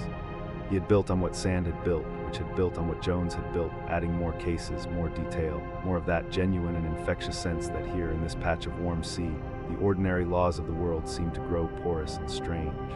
The book carried the name Bermuda Triangle further. It moved from the newsstand into the library, from the library into the conversation, from the conversation into other articles and other books that came after. A name that has entered conversation is a name with a life of its own, a name that no longer needs its inventor to carry it. The Bermuda Triangle had such a life now. It was alive, and it was moving, and it was growing. Because that is what a story does once it has a name. It grows, not by trickery, not by anyone's deliberate plan, but by the natural and quiet mechanism that governs how all told things travel from one teller to the next. In the years after Gaddy's, the legend spread through the culture the way a melody spreads. You hear it once on the radio in the morning, and by afternoon you find yourself humming it without remembering where it came from. John Wallace Spencer wrote a book in 1969 called Limbo of the Lost, which gathered the cases again and laid them out with fresh gravity. Documentaries were made, magazine features were written, each new telling borrowed from the last good telling, not from the original dry record, because the last good telling was what you had heard, and the original dry record was in some government archive 3 states away. And in the borrowing, the small uncertainties quietly fell out. A detail that the first writer had offered carefully, wrapped in a perhaps, or some have said, the next writer stated plainly because the perhaps was not as good a story. A possibility became a fact, a mystery became a certainty. A storm mentioned vaguely in one source became in the next a perfectly calm sea, because a disappearance under a bright and tranquil sky is so much stranger, you see, so much more wonderful than a disappearance in bad weather, which is simply what the sea sometimes does. This is not a story about liars. I want to be clear about that, because the word fraud sits too close to what I am describing, and it does not belong here. The people who built the Bermuda Triangle legend were, to a very great extent, people who believed what they were writing, who were faithfully relaying what they had heard, who were telling the story as they understood it. The mechanism of the growth was not dishonesty. It was the same mechanism that changes a story in a single family over a single generation. A grandfather who says, "I heard there was something odd about that stretch of water," and a grandchild who says, "My grandfather told me that water was cursed," and neither of them has said a word they did not believe. The hearing becomes a telling, the something odd becomes a curse, and every word of it was spoken in good faith. This is how memory works, and how love works, and how all the old stories of the world were carried down to us across centuries before anyone thought to write them down. A story is a living thing, and living things lean. They lean toward warmth, they grow toward wonder, and nobody has to mean any harm for a legend to grow very large. And so in 1974, the legend reached its full height. An author named Charles Berlitz published a book, and he gave it the simplest and most direct title imaginable, The Bermuda Triangle, just that. And that book did something no book before it had quite managed. It became enormous. It sold, by various estimates, something in the order of 20 million copies. It was translated into approximately 30 languages. It sat on bestseller lists around the world for weeks, and then months, and then years. It was in airports and train stations, in the back pockets of travelers, and on the nightstands of people in countries that had never been anywhere near the Atlantic. After Berlitz, you did not need to have read about the Bermuda Triangle to know about it. It had entered the atmosphere. It was simply common knowledge, the way you know the shapes of the constellations without having been formally taught them. Berlitz had not only gathered the old cases, he had amplified everything, and then reached further into depths that no previous writer had quite sounded. The book opened the mystery out toward Atlantis, toward the drowned city that Plato wrote about, suggesting that ancient and unimaginable forces might still be humming beneath the floor of the sea in that region. It spoke of electromagnetic anomalies, of strange fields that compasses and instruments could not navigate, of the possibility that time itself might behave differently there, folding or thinning in ways that ordinary physics could not account for. It gave the legend its grandest dimensions, not just a place where ships and planes were lost, but a place where the boundary between the known world and something else entirely was thin as membrane. You could not read it, or so many millions of people apparently felt, without feeling the particular thrill of a world that might still hold genuine secrets, an ocean that might still be, in some deep and unpatrolled reach, genuinely beyond us. That thrill is not foolish. It is one of the most generous of human feelings, the sense that the world is larger than we have been told, that mystery has not been entirely mapped and measured and explained away. Berlitz gave 20 million people permission to feel that thrill, and they paid him gladly for it. But there was someone else working in those same years, in a very different kind of room. Not a writer's room exactly, and not a publisher's room, but something quieter and more particular, a researcher's room, with long tables and reference shelves and the faint dry smell of old paper. His name was Lawrence David Cush, and he was a research librarian at Arizona State University, and he was also a pilot, which meant he had a working knowledge of how aircraft were operated and navigated and what actually happened when they got into trouble. Cush had read the Bermuda Triangle books, as so many people had, and something in him had snagged on them in a way that was not wonder. It was something more like doubt. Not a dramatic, table-thumping doubt, but the quiet and persistent doubt of someone trained to check sources, who had noticed that the famous cases in one book did not quite match the same famous cases in another book, and that neither of them cited anything that could actually be verified. Cush did what a research librarian does. He went back to the original sources, not to the popular books which had been copying from other popular books, but to the actual records, to old newspapers, to Lloyd's of London shipping registers, to the official files of the United States Coast Guard and the United States Navy, to weather archives, to the detailed reports that were written at the time by the people who were there in the immediate aftermath of each loss. He did this for case after case, working through the list that Berlitz and Geddes and Spencer and the others had assembled. He looked up what the weather had actually been on the days the ships and planes disappeared. He looked at where the losses had actually occurred, plotted against the chart. He looked for the ships in the insurance records, in the official registries, in the newspapers of the ports they had sailed from. He worked steadily in the quiet way of people who are genuinely interested in the truth, and over several years he accumulated a picture that was, in its quiet way, devastating. He published his findings in 1975 in a book called The Bermuda Triangle Mystery Solved, and what he had found, case by careful case, was not what the legend had told the world. Many of the disappearances that the popular books had described as occurring on calm seas, under clear skies, in conditions of perfect visibility, had in fact occurred in violent weather, storms that the weather records documented precisely, storms that were perfectly sufficient to explain the losses in entirely ordinary terms. Some of the ships and planes that the books had placed inside the triangle had actually vanished in different parts of the ocean entirely, far outside the boundaries that sand had drawn and Geddes had named, in some cases hundreds of miles away, in waters that had no particular association with the legend at all.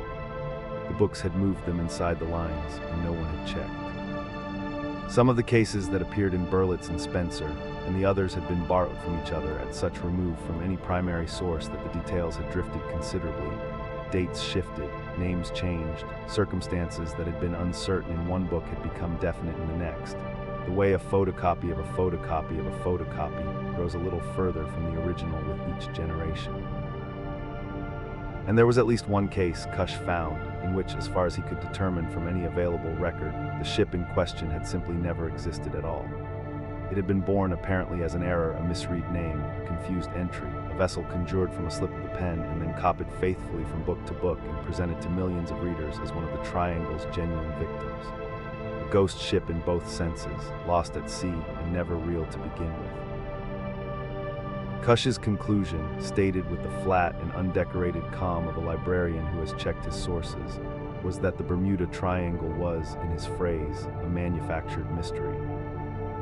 Not a mystery of the sea, but a mystery of the library, produced by writers who had not gone back to check what they were repeating, who had borrowed from each other instead of from the record, who had dropped the inconvenient details and kept the wonderful ones, generation by generation, until the story that emerged bore only a loose and ornamental relationship to what the documents actually showed. He had a particular line about Berlitz that is worth repeating slowly, because it is so perfectly measured, so careful in its dryness, so exactly calibrated to say the most damning thing in the fewest words. That Berlitz's research was so poor, Cush wrote, that if Berlitz were to report that a boat was red, the chance of it being some other color was almost a certainty. Not fraud, you understand, not malice. Simply a level of carelessness with the primary record that meant the secondary record built upon it could not be trusted. The color of a boat, that is the scale of the problem. The scientific establishment in the years that followed largely agreed with Cush. The United States Coast Guard, which keeps detailed records of everything that happens in American coastal waters, noted that the number of vessels lost in the Bermuda Triangle region was not, statistically, higher than the number lost in any other area of comparable size and traffic. Lloyd's of London, which has the most comprehensive maritime loss records in the world, did not charge higher insurance premiums for ships sailing through the Triangle, because the insurers, who have excellent reasons to be accurate about such things, did not find the region meaningfully more dangerous than any other stretch of busy ocean.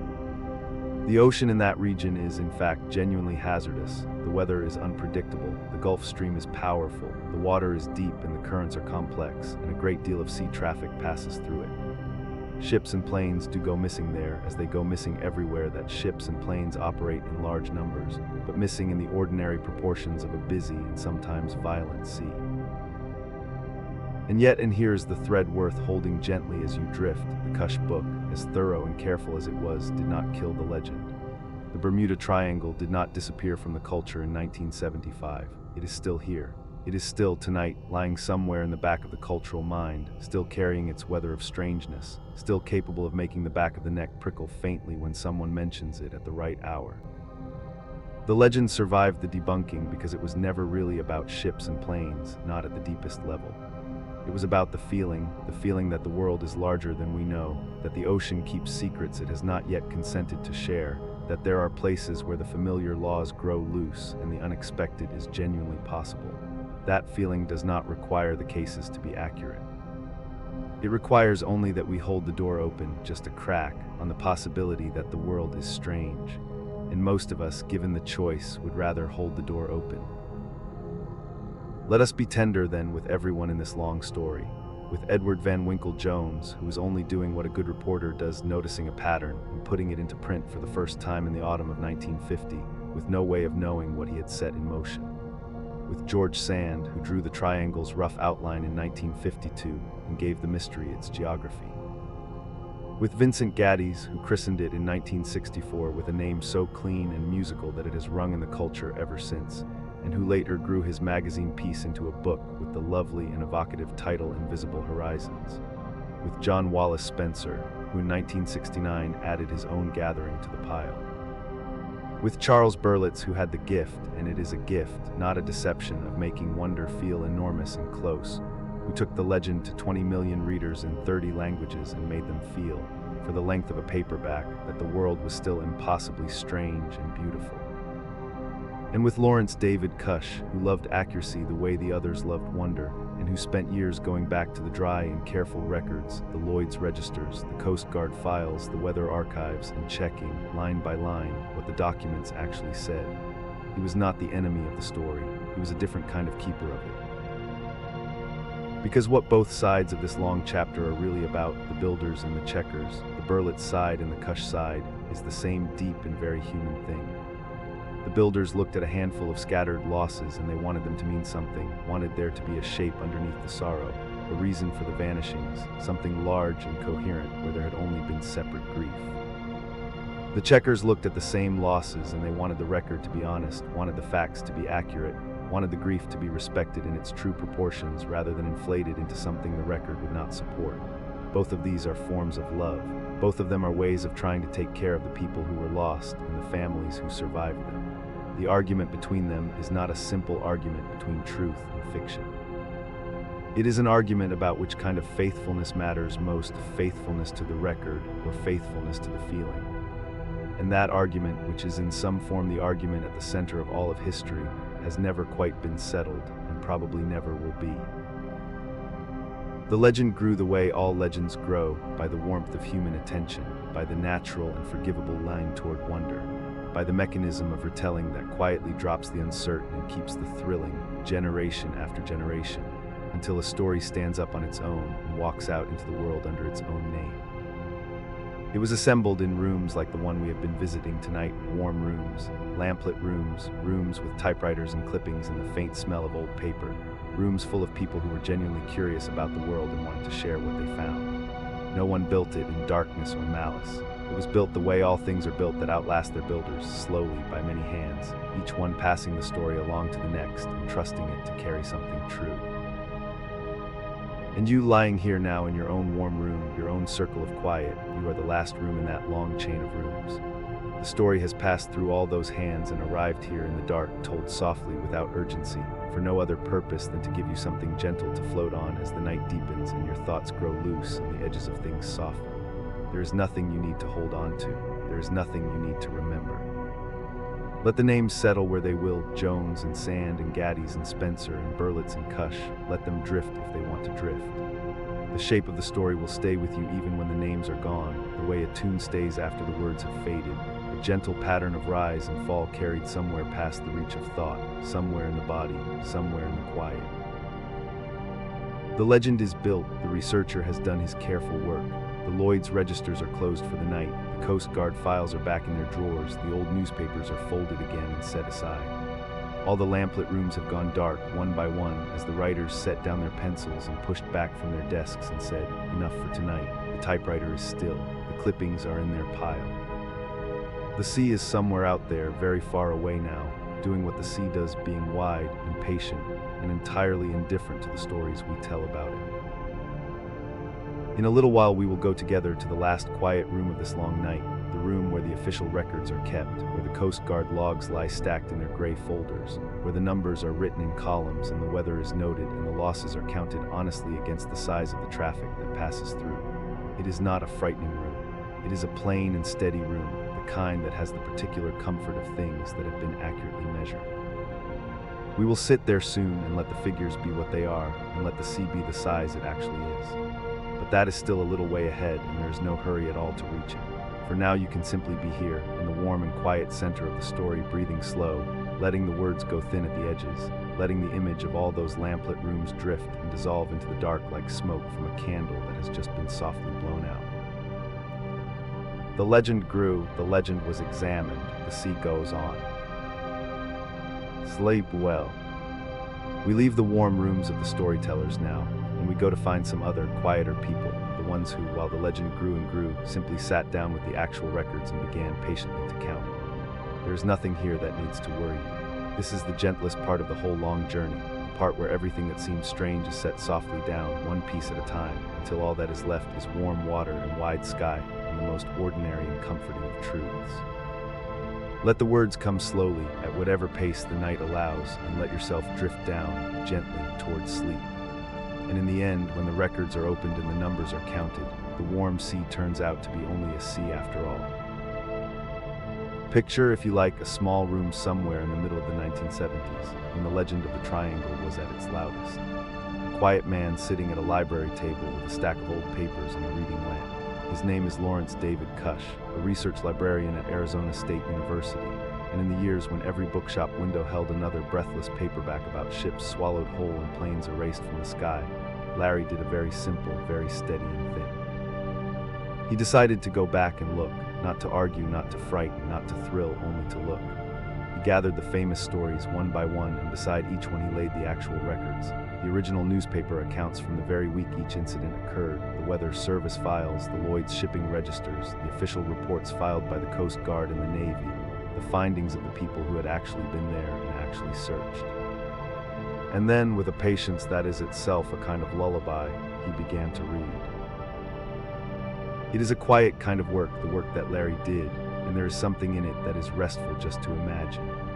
No storms in that little room, no sirens, no thunder, only the soft rustle of old paper turning, and the small circle of light from the lamp, and the long, slow hours of a careful person checking the way you might check that the door is locked before bed, and find each time that it is. He published his findings in 1975 in a book he called The Bermuda Triangle Mystery, Solved, and the word solved was not an overstatement. It was a patient, thorough, case-by-case account. And what it found again and again, without drama and without cruelty, was that the frightening parts of the famous stories had a way of dissolving the moment you went back to the original sources. A ship said to have vanished from a calm and cloudless sea turned out in the old weather service records to have gone down in the middle of a roaring storm, a storm the legend had simply forgotten to mention, or had never known about because the storyteller had not bothered to check. plane said to have disappeared inside the triangle had, in truth, come down hundreds of miles away from its supposed boundaries in some other patch of entirely ordinary ocean.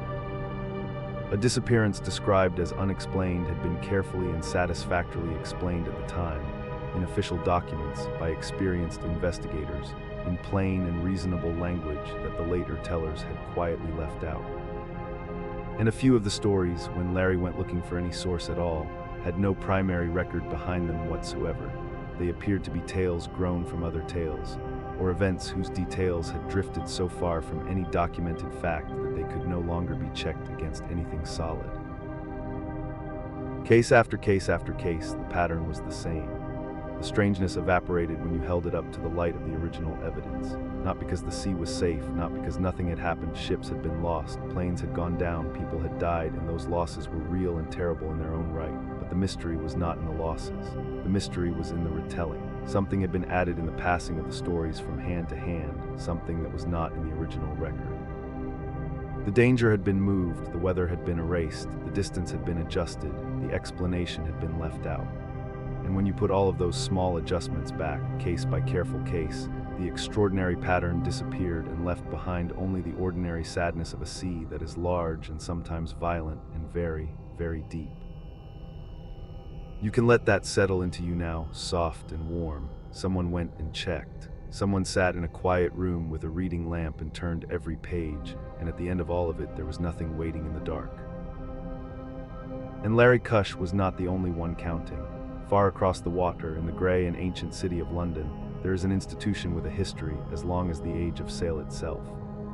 Lloyd's of London began as a coffee house in the 1680s, a gathering place where merchants and sea captains and men of finance would meet to talk over the risks of voyages and agree, for a fee, to share those risks among themselves. Over the centuries, it grew into the world's most famous insurance market, and its central, irreplaceable function has always been the same: to know as precisely and honestly as possible where and how ships are lost, not to tell stories, not to build legends, only to keep honest accounts, because honest accounts are the only foundation on which insurance can rest. A ship lost somewhere it was not supposed to be lost, in a way that was not supposed to happen, is a problem for Lloyd's that has nothing to do with wonder and everything to do with money. For 3 centuries, through every era of sail and steam and diesel, Lloyd's has maintained records of marine casualties all over the world. Every significant loss logged and cataloged. Every unusual cluster of losses noticed and investigated, because a cluster means a risk that has been mispriced, and a mispriced risk costs the market money.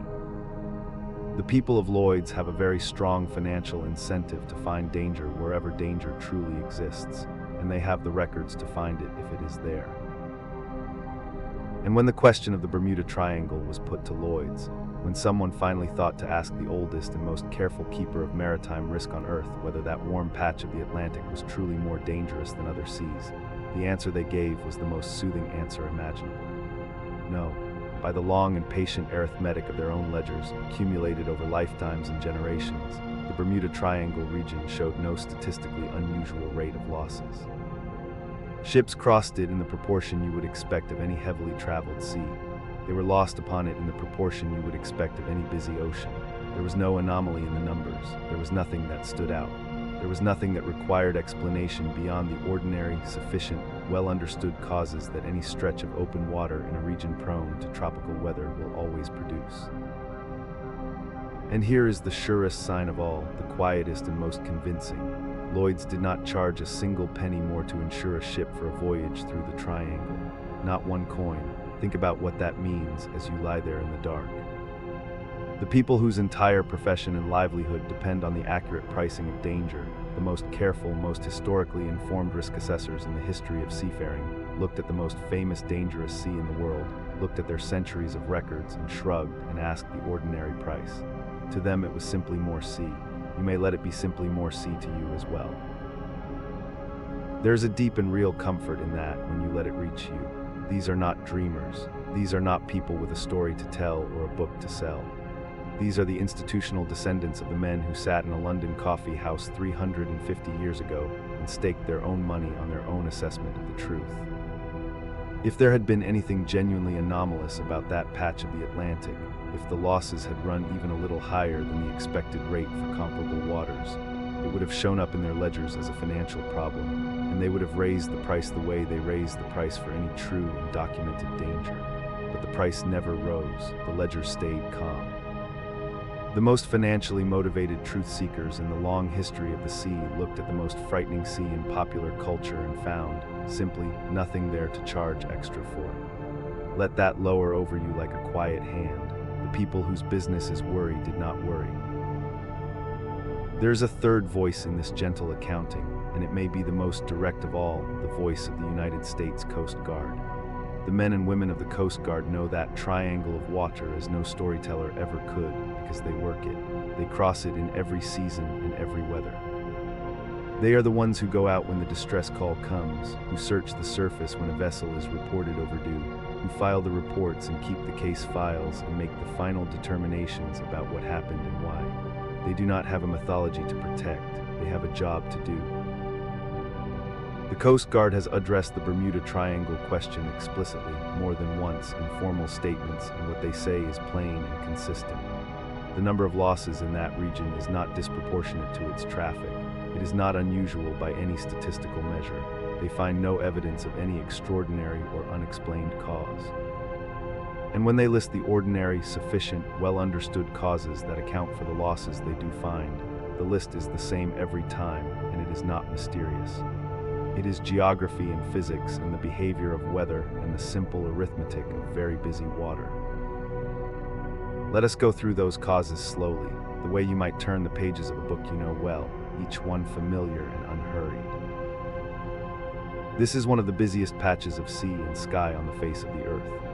The sea lanes between the American eastern seaboard, the Caribbean, the Gulf of Mexico, and the Atlantic beyond carry an enormous volume of traffic: cargo ships, tankers, cruise liners, private yachts, fishing boats, military vessels, and overhead, a constant stream of commercial aircraft on routes between North America, South America, and Europe. The sheer density of that traffic means that in raw numbers, more things happen here than in a quieter corner of the ocean, not because the water is more dangerous, but because more people are on it. More crossings means more chances for the ordinary bad luck that the sea distributes evenly and without preference. And the weather in this region is not gentle. The Western Atlantic and the Gulf of Mexico and the Caribbean together are the nursery of the Atlantic hurricane season, that long annual arc from June through November when the warm tropical water feeds enormous storms and sends them spinning northward. Between the full-grown hurricanes, there are countless smaller disturbances, squalls that rise out of a fair afternoon in less time than it takes to seek shelter, waterspouts over warm open water, sudden local storms that can overwhelm a small vessel before any radio warning can travel far enough to help. The tropical weather of this region has always been swift and violent and unpredictable in its details, even when its general season is well known, and the sea it moves across offers very little shelter. And then there is the Gulf Stream, that vast, warm, fast-moving river of water that runs through the heart of the triangle, northward along the Florida coast and out into the open Atlantic. The Gulf Stream moves at speeds of up to 5 knots in its core, which is faster than many small vessels can make headway against. More importantly, for the question of missing ships and missing wreckage, the Gulf Stream is a powerful dispersal engine. When something is lost upon it or near it, the current carries the debris away from the point of loss, swiftly and continuously.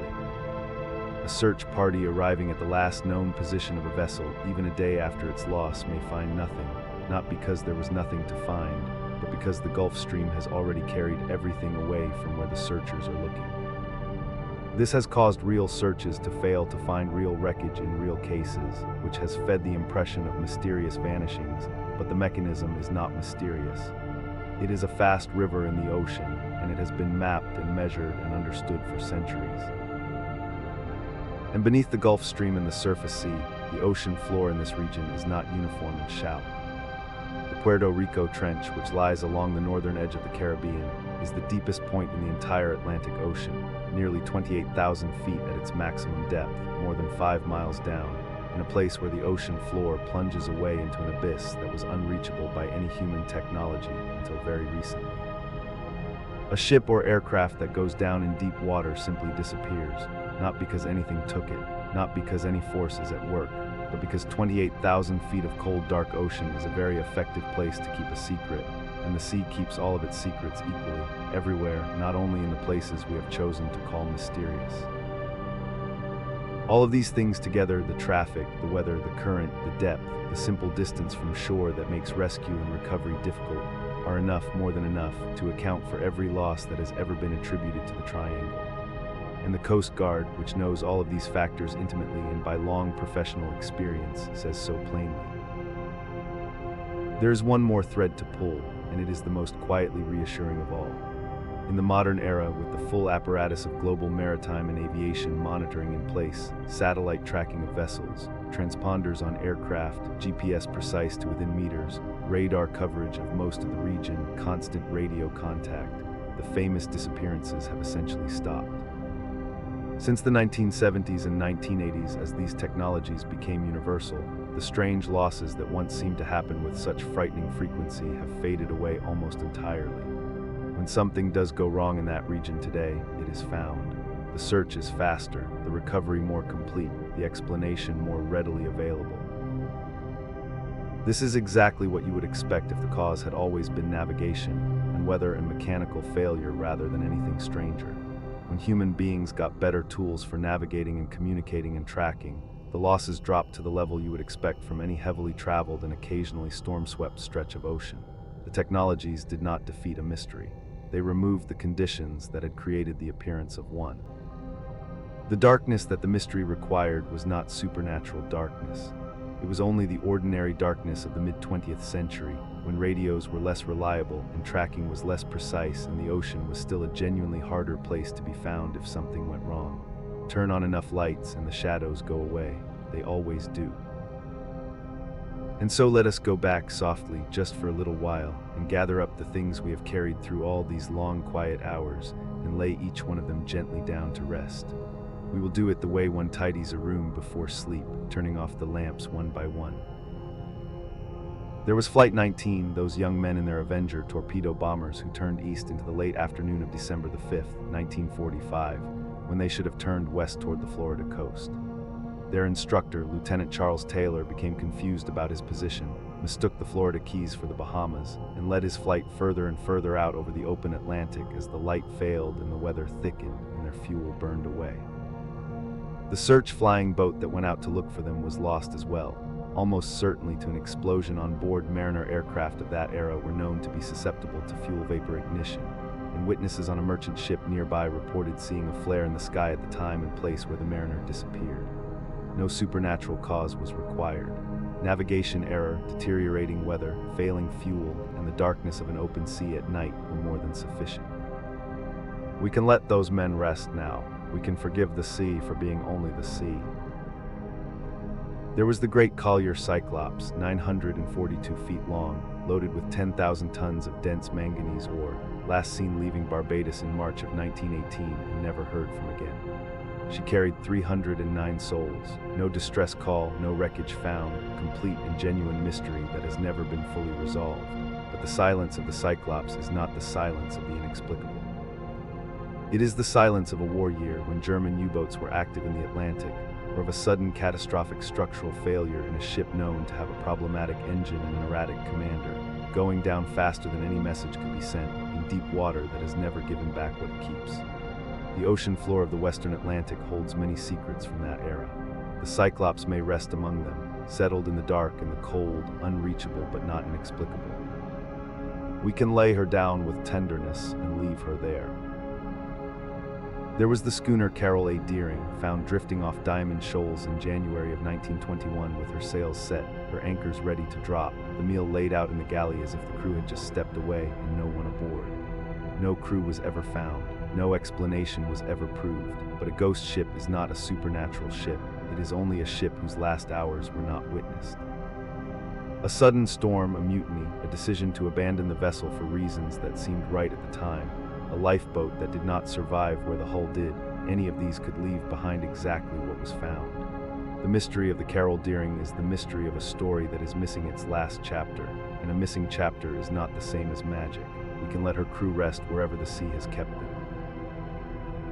There was the compass that would not settle, the needle that trembled toward magnetic north rather than true north and seemed to those who first noticed it, Columbus among them, on that first long crossing in the fall of 1492, to be evidence of something strange at work in these particular waters. But the compass was only being faithful. The magnetic North Pole does not sit atop the geographic North Pole. It wanders slowly through the high Arctic, following its own deep schedule, and in the western Atlantic, the angle between magnetic north and true north, what navigators call magnetic variation or magnetic declination, has been well measured and charted for centuries. It was not unique to the triangle, and it was not mysterious. It was the ordinary, reliable behavior of a magnetized needle in a world whose magnetic field is not quite aligned with its axis of rotation. Columbus noted the variation. His pilots adjusted their courses. The compass was fine. And there were the storytellers themselves, the writers and journalists and adventurers who drew the shape upon the chart and gave the legend its name. Charles Berlitz, whose 1974 book sold millions of copies in dozens of languages and spread the triangle around the world. Vincent Gaddis, who coined the phrase Bermuda Triangle in a magazine article in 1964. Ivan Sanderson called the region one of 12 vile vortices arranged around the surface of the Earth. They were not liars, most of them. They were people who found a compelling shape in the scattered data of the sea, who genuinely believed they were reporting a real phenomenon, and who wrote about it with genuine excitement and genuine conviction. They did what people have always done around the fire at night. They took the scattered sorrows of a wide sea and wove them into a single story, because a single story is easier to hold than 100 separate griefs, and a mystery is a more comfortable companion than the cold arithmetic of weather and navigation and bad luck. We can forgive them that. The storytelling instinct is very old, and it is mostly kind. The stories they told were frightening in places, but the fright served a purpose. It gathered the losses of the sea together and gave them a shape, and for a while that shape felt like an explanation, which is one of the things we ask stories to provide when the world will not provide reasons. The shape was wrong, the explanation was false. But the impulse behind it was entirely human, and we can let it go without anger. So there is nothing left in the end. When the records are opened and the numbers are counted, the warm sea turns out to be only a sea after all. No more dangerous than the North Atlantic in winter, no more strange than the coastal waters of any region swept by tropical storms and crossed by fast currents and plunged to extraordinary depths. The losses that occurred there were real and sometimes terrible, but they were the ordinary toll of a sea that carries an extraordinary volume of traffic through an occasionally violent climate over very deep water. And the Coast Guard can account for them, and Lloyd's can price them, and Lawrence Cush, working quietly in his university library, could trace nearly all of them back to documented, ordinary human causes. The remainder, the true unknowns, the few cases where the records ran out before a full explanation could be found, are the remainder you would expect from any large sample of maritime and aviation incidents across any comparable stretch of ocean in any comparable era. They are not a pattern, they are not a hunger. They are only the irreducible minimum of uncertainty that the sea has always kept for itself, everywhere, always. The triangle, when you finally look at it plainly, simply dissolves. The lines fade off the chart. The name lifts away like mist off warm water at dawn. What is left behind is the most ordinary and most beautiful thing in the world, a wide blue sea, warm and quiet and going about its ancient business, carrying its boats and its fish and its slow currents northward through the long tropical days, no more dangerous than it is anywhere else, and no less lovely. Let us end where every voyage longs to end. Let us go home. It is evening now over that warm water, and the long gold light lies flat and low across the swell, and the boats are turning toward the harbor. Picture them, if you like, as your last warm thought of the day, a small fleet of them easing in on the evening tide, their work done, their decks washed clean in that last honey-colored light. There is no urgency in them. They simply come in their own slow time, riding the gentle evening swell, the way they have every evening for as long as there have been boats and harbors and someone watching from the shore. And the harbor lights are coming on, one by one, soft and gold above the water, each one a small and steady promise. There are lamps in the windows of the houses on the hill. There is the smell of supper somewhere, and someone at the end of the quay watching for a familiar mast. One by one, the boats slip in past the harbor wall into the still water, and their engines fall quiet, and their lines go out, and they come to rest against the dock, rocking just a little in the last of the wake, home and safe in the gathering dark, every one of them. There is no boat that does not come in tonight. There is no light that does not find the shore. Watch the water inside the harbor now, how still it grows once the seawall has cut the swell away. A dark mirror with the gold lamps laid across it in long and wavering ribbons, breaking softly when a boat slides through and then closing again, smooth and whole and undisturbed as if no one had ever passed. The day's wind has left the air. The gulls have settled on the pilings, each one tucked and still. Somewhere a rope creaks slowly against the dock, slow and easy as breathing. Somewhere else a small bell on a buoy rings once with the last memory of the swell and then is quiet. The sea lets the harbor rest. The harbor lets the boats rest. The boats let the day go. The men and women step down from their decks onto the steady stone of the quay, and the sea releases them without a murmur, the way it has released them 10,000 evenings before this one, and will release them 10,000 evenings after. This is what the sea does at the end of the day in every harbor on the earth, in every language, in every century. It carries the boats out in the morning when the light is thin and the water is silver, and it brings them home at night when the light is gold and the water is dark, and the bringing home is the truest and oldest and most reliable thing about it, far truer than any frightening tale, and far older than any frightening name.